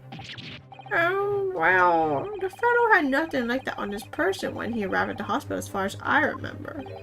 If I may. Maybe it's on the floor. No forensics? Well, I realize it is forbidden for the prosecution to interject during a summation examination. I should inform the defense that I have the pouch in question in the antechamber outside the courtroom. Why do you have it? Sorry? Because it was evidence, maybe? As I understand it, when the police arrived on the scene and found Mr. Holmes injured, they removed the pouch in order to assess the wound. Ah, thank goodness! I thought I was getting forgetful for a moment. Since then, it has been in my safekeeping along with all other evidence relating to the case. Oh, that's helpful of you to tell me. You could just not present it. Like, oh, it's lost somewhere in the world. I can personally vouch for the fact that it has not been touched since the incident occurred. Bring it to me. Very well. While extremely unconventional during a summation examination, I must demand the prosecution presents the item in question with all speed. Bring forth Mr. Sherlock Holmes' pouch. Give us the evidence. I see. So this is the pouch worn by Mr. Holmes on the night in question, is it? Oh, one of them's empty and broken. Look at that! One of the file, whatever, is broken and the leather around it is scorched black. It's almost as if the file exploded. Or whatever. Exploded. So that night, the bullet from the Skokin brothers' gun struck Mr. Holmes' pouch. And it was the glass file exploding that caused the fellow's... Oh, it was a glass file exploding that caused the fellow's injury. Because the procedure, Ace Attorney has always played fast in this. This bullet did not penetrate victim, but was deflected into wall of shop. Yeah, okay, that makes sense. Darn it, I thought it was a third person.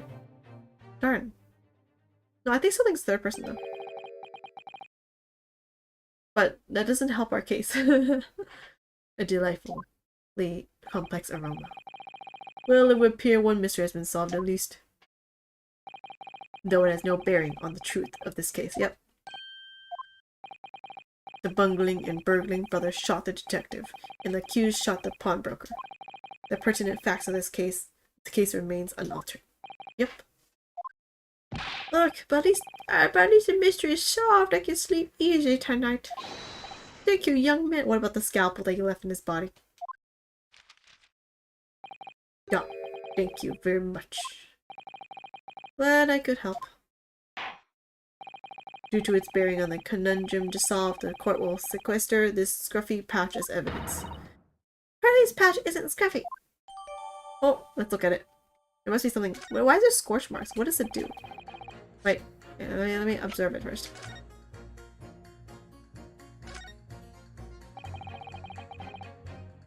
Wait, how is this related still? I mean, like, yes, it's exploded, but how does it... Is it that the glass went inside? Like, he didn't find glass, right? Maybe just the... It burned and it... I don't know, it's... I guess the chemical hit him and then, like, melts his body, kind of like bullet wounds. I have no idea, man. This vial has been smashed to pieces. Presumably this is where the bullet struck. As soon as the bullet hit the chemical in that vial, there would have been a really big explosion. Okay, that makes sense, I guess. A big explosion. Well, Hurley's potions and chemicals are amazingly useful for the investigation work he does. But they're also quite tricky to handle. Safely, at least. They're very dangerous. Oh, I'm sure that when this vial broke, the chemical inside would have ignited. Yeah, but how does that make a bullet wound in his body? Note to self, always walk on the right side, right inside of homes in the future. The left is the danger zone. What if he explodes? What about the other one? These glass vials are full of Hurley's homemade potions. Homemade? Yes, like fingerprint powder to show up where people have touched things. Wait, can I have one? And scent amplifying solution to intensify smell lingering on an object. That's amazing. Seriously, give me one. They're all very easy to use. There's just one thing that you have to be careful of. They're all very flammable. Ah. Mr. Holmes is a walking bomb. Either he's passionate about finding out the truth or just oblivious to the dangers. Oh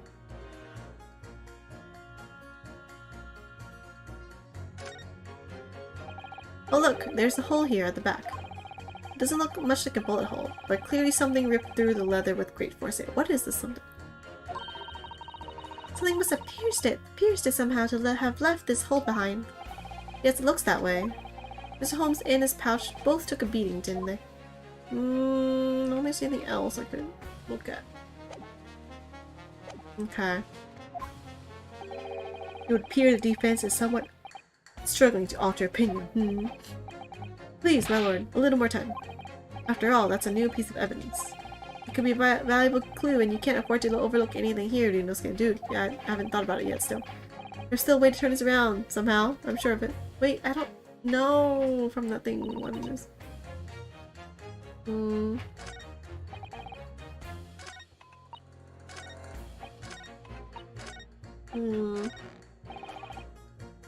Alright, let's did I look at this already?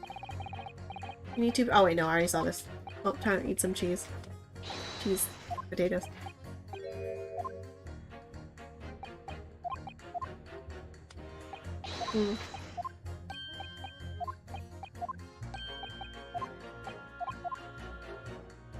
Not this guy. I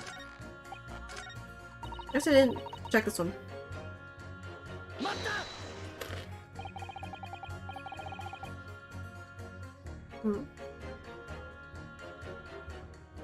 Oh wait, water.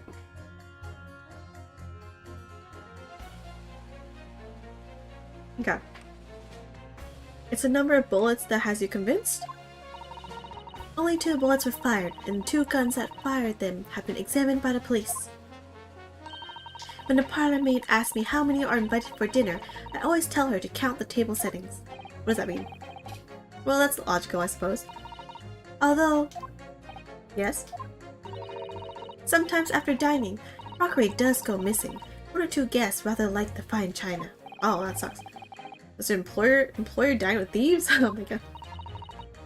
So I suppose... if there was another bullet somewhere of which we were unaware... I know, right? That's what I'm thinking. I'll have to reconsider my position. A 3rd bullet somewhere on the scene. Could that be possible? Wait. Can I prove this right now? All I know is that this blood here and the one on calendar is not the same. Wait, was Sherlock Holmes even hit by a bullet? I don't, because that might have been a sound explosion. Which means that bullet's not even him being hit. I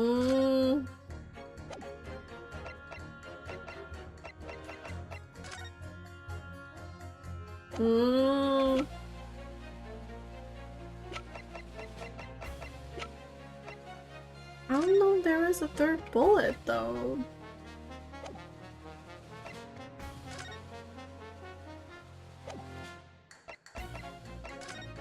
Third bullet, third bullet.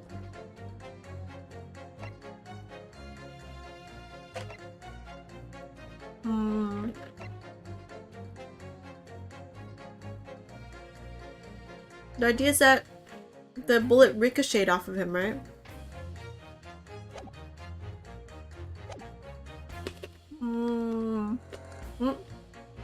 Return in for the night. Happy day off. Oh, thank you. Best of luck with the trial. Thank you. To have a good night. I'll continue being the best lawyer I can be. Probably end soon after this anyway. Who knows?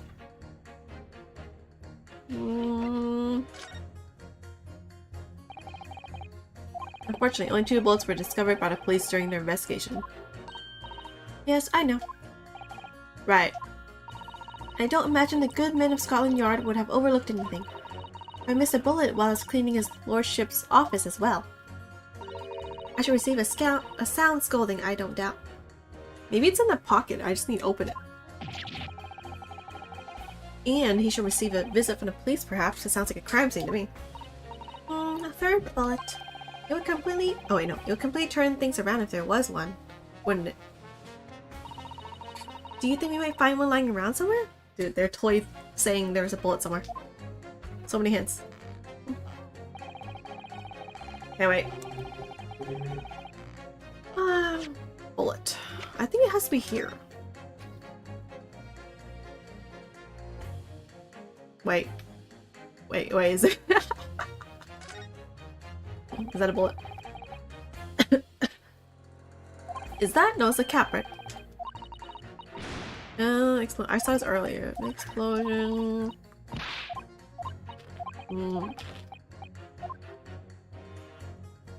What if I do this? Nope. I can't tell if there's a bullet or not in there. Just want to see.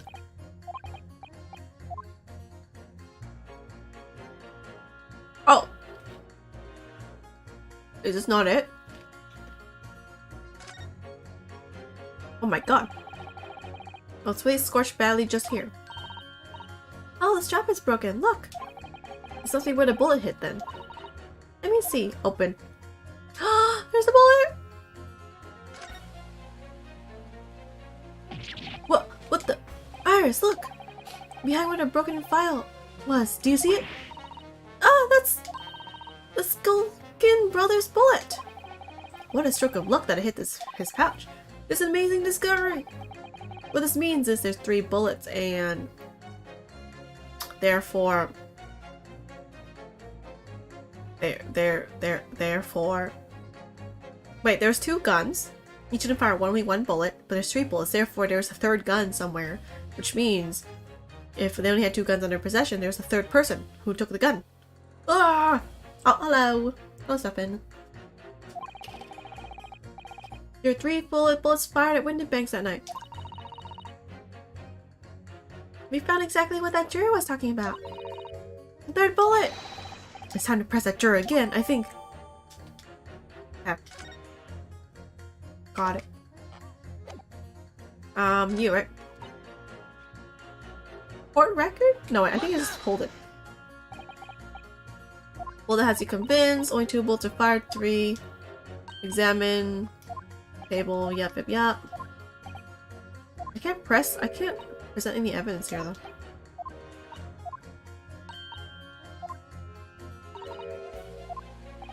Third bullet. I can prove it! Oh, here it was, the presentation button. Let me show you then the 3rd bullet. Dun dun dun! Here it is. We discovered it just now, by the way. Yes, on the night in question in Windenbank's pawnbrokery, another bullet was fired. What the? What is this new trickery, you Nipponese conjurer? Where did you find that bullet? It was lodged inside Mr. Holmes' pouch. What? This pouch was removed from Mr. Holmes' waist before he was taken to the hospital. And since then, it has been touched by no one. Do you mean to say the shot fired by the Skulkin brothers that night? Yes, as your lordship has surmised. It hit this pouch. But that makes no sense whatsoever. We already know the whereabouts of the bullet fired at Mr. Holmes. It's clearly visible in this photographic print, but it's not. Ugh. 2 guns from the scene have already been submitted into the court record as evidence. Yes, that of Mr. Windibank and that belonging to the Skulkin brothers. An examination of both guns revealed that only a single bullet had been fired from each. I still think there's still the option of just putting the bullet inside the revolver. Or is it just me? Ah! What there must mean? That's right. We now know that on the night in question, 3 bullets were fired. However, only 2 bullets were fired from the guns recovered from this crime scene, and until that incontrovertible inconsistency is somehow explained, we cannot and must not pass judgment. He needs a deeper voice, but I can't do it. Order! Order! Order! While this summation examination remains incomplete, the court has been presented with new facts. Facts that would appear to shake the very foundations upon which the case against the defendant has been built. That she was the only one that's able to shoot him, right? As is my prerogative in this situation, I hereby temporarily suspend the summation examination. What? Wait, what? Bailiff, bring the witnesses back to the stand at once. Oh, wait, oh yeah, the thieves. No, this trial's going on for slightly longer. Which is totally fine. I want to finish this. Witnesses. Governor! Were you listening to proceedings while the defense carried out the summation examination? We was, Governor, we was. Perhaps we can dispense with a tedious preamble. Simply answer this one question. A 3rd bullet has been identified at the scene of the crime. What do you make of that? See, there's a 3rd person. They're hiding it the whole time. Make of it, Governor. I don't know what. Is it yours? Governor, not a chance. In that case, did you have an accomplice? Oh, it would never. The Skulkin brothers work alone. It's just 2 of us. That's our trademark. How soon we forget poor Skulkin. Oh yeah, there's a 3rd brother. What? Only 2 of the bullets from the crime scene originated from the firearms we have in evidence. The 3rd bullet was fired from another gun. Where is it? I mean, that's a head scratcher. Counsel for the defense. Yes? I should like to hear your thoughts regarding these new developments. The 3rd bullet. I know who it is. I know who it is. It's the green blood man. The 3rd bullet and the mysterious missing firearm from whence it came. Thinking back over all the testimony we've heard and all the evidence we've seen, I think I'm starting to form a picture of what really happened that night. My lord, I think it's clear what this 3rd bullet tells us about the Skulkin brothers. Nothing to do with them. They were hiding a lot of stuff, so... I mean, it could be secret compounds, but it can also be nothing to do with them. I'm not quite sure yet. But they're hiding something, so I assume it's this one. That's why would they choose this night to steal stuff, right? While a 3rd person's in there. While Gina's also in there. On that night at Windibank's pawnbrokery, the brothers must have been working with a 3rd man. Witnesses are clearly doing their best to cover up the existence of this accomplice. Oh wait. Wait, give me a second. There's an ambulance outside. Actually, that's okay. But the evidence all points to the fact that there was someone else present. Someone carrying a gun.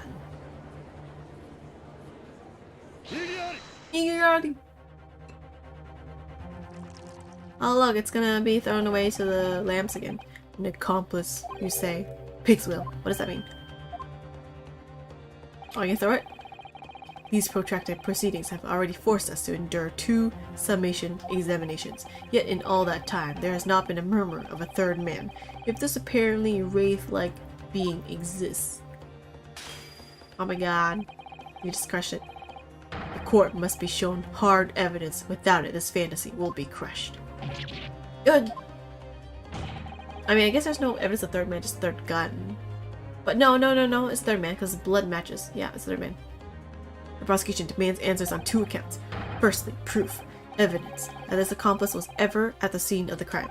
And secondly, who is it, right? Identity of this character. Nope, I got them both. Skulkins are lying, I know that. But how can I ascertain the identity of the person they're hiding? Well, counsel, I got it. I'm supposed to prove the existence of this accomplice and reveal the person's identity, even. Your response to the prosecution's demands, my lord, the defense is... Save. Just in case I picked the wrong button. Why not this one? This one's good enough. Ready to present. Defense is ready. I believe I can prove all the answers the prosecution demands. So, my Nipponese friend, despite the swimming eyes, you seem to think you have something to say. This promises to be interesting. Stop doing that in court. I have to push forward now. There's no other option. I need to use every single piece of evidence available to me if it will make a difference. In that case, counsel, I would ask you to present the evidence without delay. On the night in question, in the moments leading up to the death of the victim, what proof have you that there was a third intruder present at the scene? The bullet! The effing bullet, man. This one. This one. His blood, essentially. I hope it's the right evidence, though. Oh, it is. The evidence is right here, in this portfolio.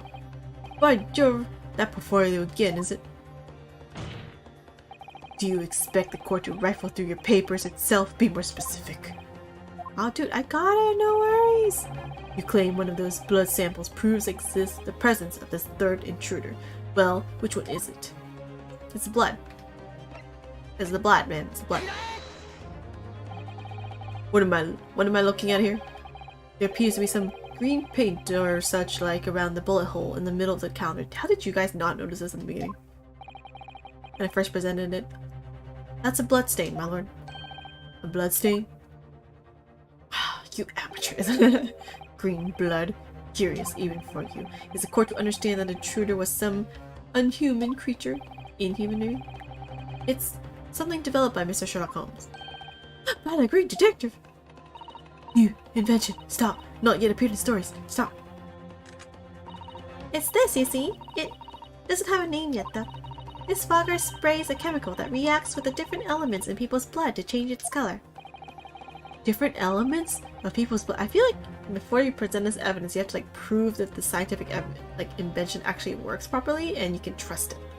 Because otherwise you can't just like say, yeah, it does this, and then it actually, let's say it doesn't do that, and you lie about it, and then it's presented as false evidence. Like, I feel like that's the thing.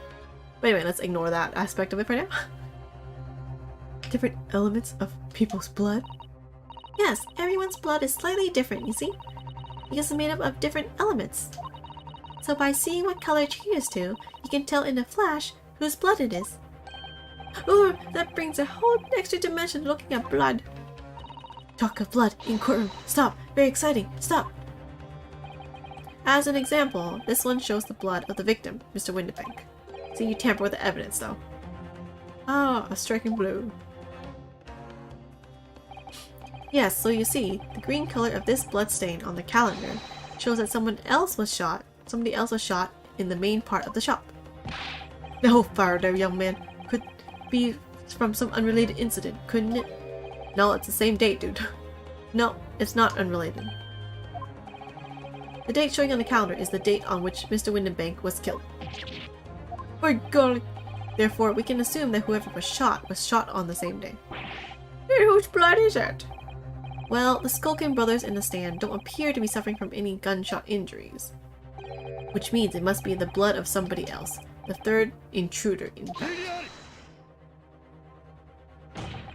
Whose identity the courtroom is still waiting to hear. You can't delay this any longer, my learned friend. Oh, I got it, dude. Who is this alleged third intruder? This guy! He had the same blood on him.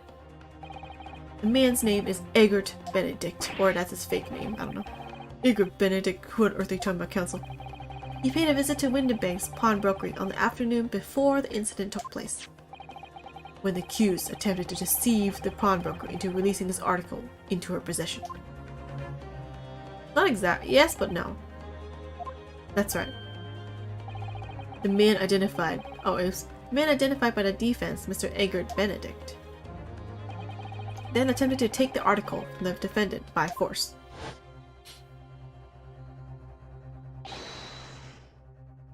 Broker! A broker. Yes, sir. I believe this filthy pocket thief has just redeemed an article from you, no? I forgot his voice too. Yes, the article in question belongs to me.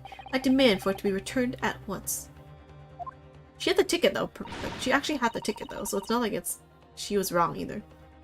No, that's a lie. What are you trying to pull? Give me back my overcoat, you wastrel, and needless to say, I need music box disc too.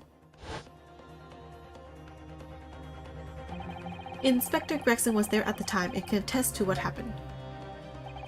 In the end, it was the inspector himself who took the disc. Can you corroborate this account, Inspector? Yes, my lord. That's more or less what happened. And in the interest of being thorough, I asked Windibank for a print showing the fellow. Taken from one of his red-handed recorder cabinets. Yes, that's him talking to Mr. Windibank that morning. And you claim this man is the brother's accomplice? Well, Mr. Skulkin? He was there at least. Never seen a geezer before in my life.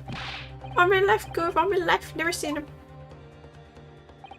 Well, somewhat unsurprisingly, it appears the witnesses disagree with the assertion. I'm sure your lordship recalls my learned Nipponese friend's actual assertion, which was that he could prove the identity of the alleged accomplice. Oh yeah, no, I got it. Yes, and I can. Then show us the evidence. I agree. We must see proof that the clean-cut gentleman in the photograph is the filthy criminal you say he is. Oh my god. Clean-cut gentleman and the criminal. This is the last piece of evidence. Oh, thank you for telling me it's the last one. I've had a feeling that something has been missing in this trial from the very start. But now, I'm going to drag it kicking and screaming into the court. Are you ready to present your answer to the court then, counsel? Yes, my lord. Yes, my lord. The defense would present the evidence now. Proof that the man pictured in this photographic print was in fact the person struck by the third bullet. The disc. As it was like green. As I mentioned before, on the afternoon of the day in question, a defendant attempted, deceitfully, admittedly, to reclaim this disc from Windibanks. I mean, she had... Oh, wait, no, that wasn't her now I think about it. She was given the redeem ticket to redeem it, but she actually did not redeem it, I guess. Anyway. Or as she technically was not hers, but it wasn't the guy's either. Which is when the aforementioned Egbert Benedict appeared on the scene, I believe. This man then attempted to purloin the article from the defendant's possession, no? That's correct, my lord. I myself was present at the time. It was following this that a minor incident occurred. Yep, he chipped his hand on the disc. But of course, sir, here's a disc for you.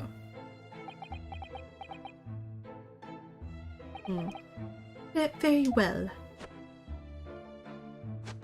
Then I shall bid you a farewell. Say goodbye to style.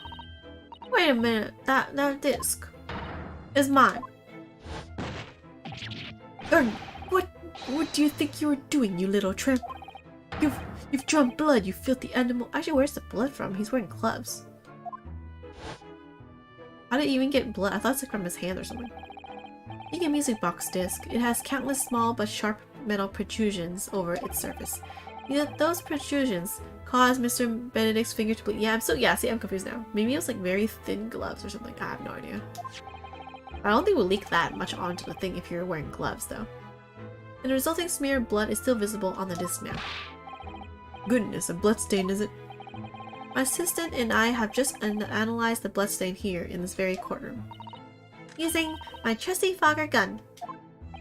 Yes, and we added the results to this portfolio. Yep, it's green. I say, it's green. The exactly same color as the blood around the calendar. Oh, no, that's the wrong guy. Wrong guy. The evidence is conclusive.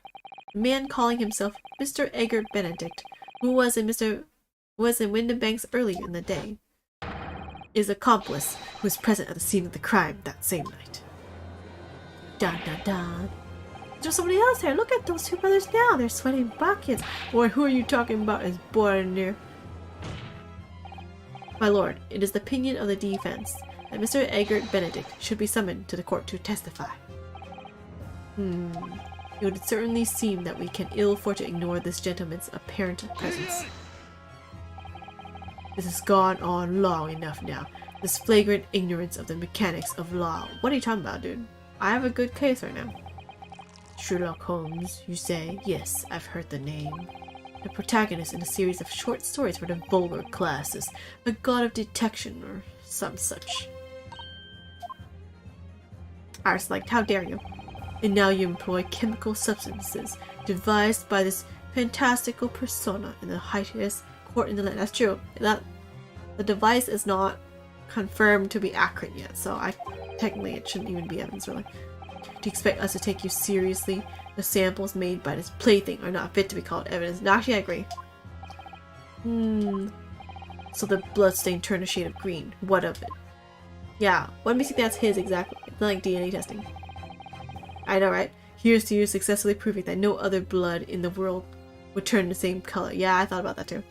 Well, if it's blood types, it's like, that's not gonna work. Well. Oh my god. I saw road your feet. And pray, do not even think of suggesting that we should take Mr. Holmes' word for it. I know, right? Yeah, I agree. Actually, kind of agree with that too. Is he right? Is Mr. Holmes a concussion load of rubbish? I don't know. I mean, he is a great detective. What are you talking about? We can't let him get away with that. Ah! But this requires further research, no? Further investigation. I knew it'd come to this. Of course, Mr. Holmes' invention is going to be recognized by any official body. But what other choice did I have? I'm just remembering what Father Christmas over there said before. Father Christmas, what? The judge? Well, he was temporarily suspending the summation examination. Oh, right. In other words, continue. Examination isn't over yet, is it? Good grief! What did you say, young girl? And in a summation examination, the decision as to whether or not the trial continues is in the hands of the 6 jurors, isn't it? Good. Oh my god, you good. So the way I see it, it doesn't matter what certain other people think of Hurley's invention. At least, not for now. Yeah, she's right, as long as they're convinced. Young lady, you have quite the devious mind. It really just comes down to one thing. Whether these ladies and gentlemen of the jury are convinced by what you say, Runa. Is that about right? Would you say? Or did I misunderstand something?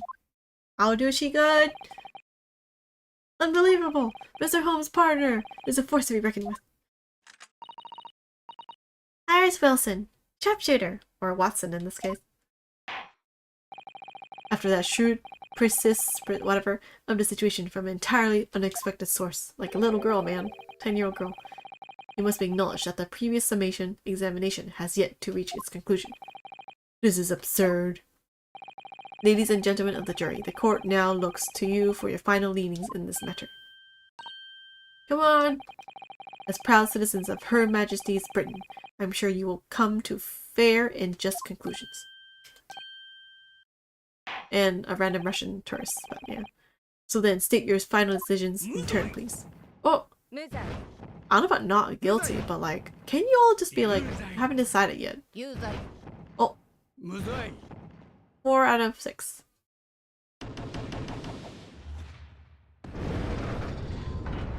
Ah. 2 called guilty, and 4 called not guilty. Such is the outcome of the summation examination. My lord, with all due respect, this is an outrage.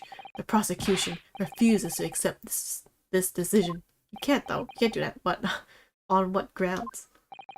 If these jurors are persuaded by some half-baked concoction devised by a pretender to real police work, then they are too ignorant to be trusted with the judgment of anyone's guilt. I don't think you can say that. They're randomly picked, man. I'm sorry, Lord Van Zeeks, but the outcome of the summation examination cannot be ignored. This trial will continue. Ugh. Yeah, pain in my heart or something. Nevertheless, we find ourselves in a rather awkward situation. The defense has very reasonably requested the subpoena of a new witness. But sadly, I fear that will be impossible. Wait, what? What? The name of the gentleman gave for himself, Egbert Benedict, is quite clearly false. Yeah, we all knew that. I don't believe it, dude. Did you seriously? He like thought about it before he gave his name. Just when I managed to prove the man was there that night. Can you not like track his face? Or like know someone who knows who he is? Who is this? Could I see something? Who is this? Who is that, please? Who spoke? Oh, her? It was me, my lord. Jury number 5? What have you to say, madam? If possible, Inspector. Me, ma'am? I wonder if you might show the photographic print to me again, the one in which the gentleman is shown. Oh, does she recognize him? Oh, right, yes. This one you mean? Mr. Benedict? She knows him. I was like, oh, he's a boyfriend. Yes, there's no doubt in my mind. Juror number 5, you don't mean to say... You know this man? Yes, I know him. What? No! Good gracious! Oh, well, now we can summon him. Order, order, order! Juror number 5, how on earth? I am a communications officer. Stop.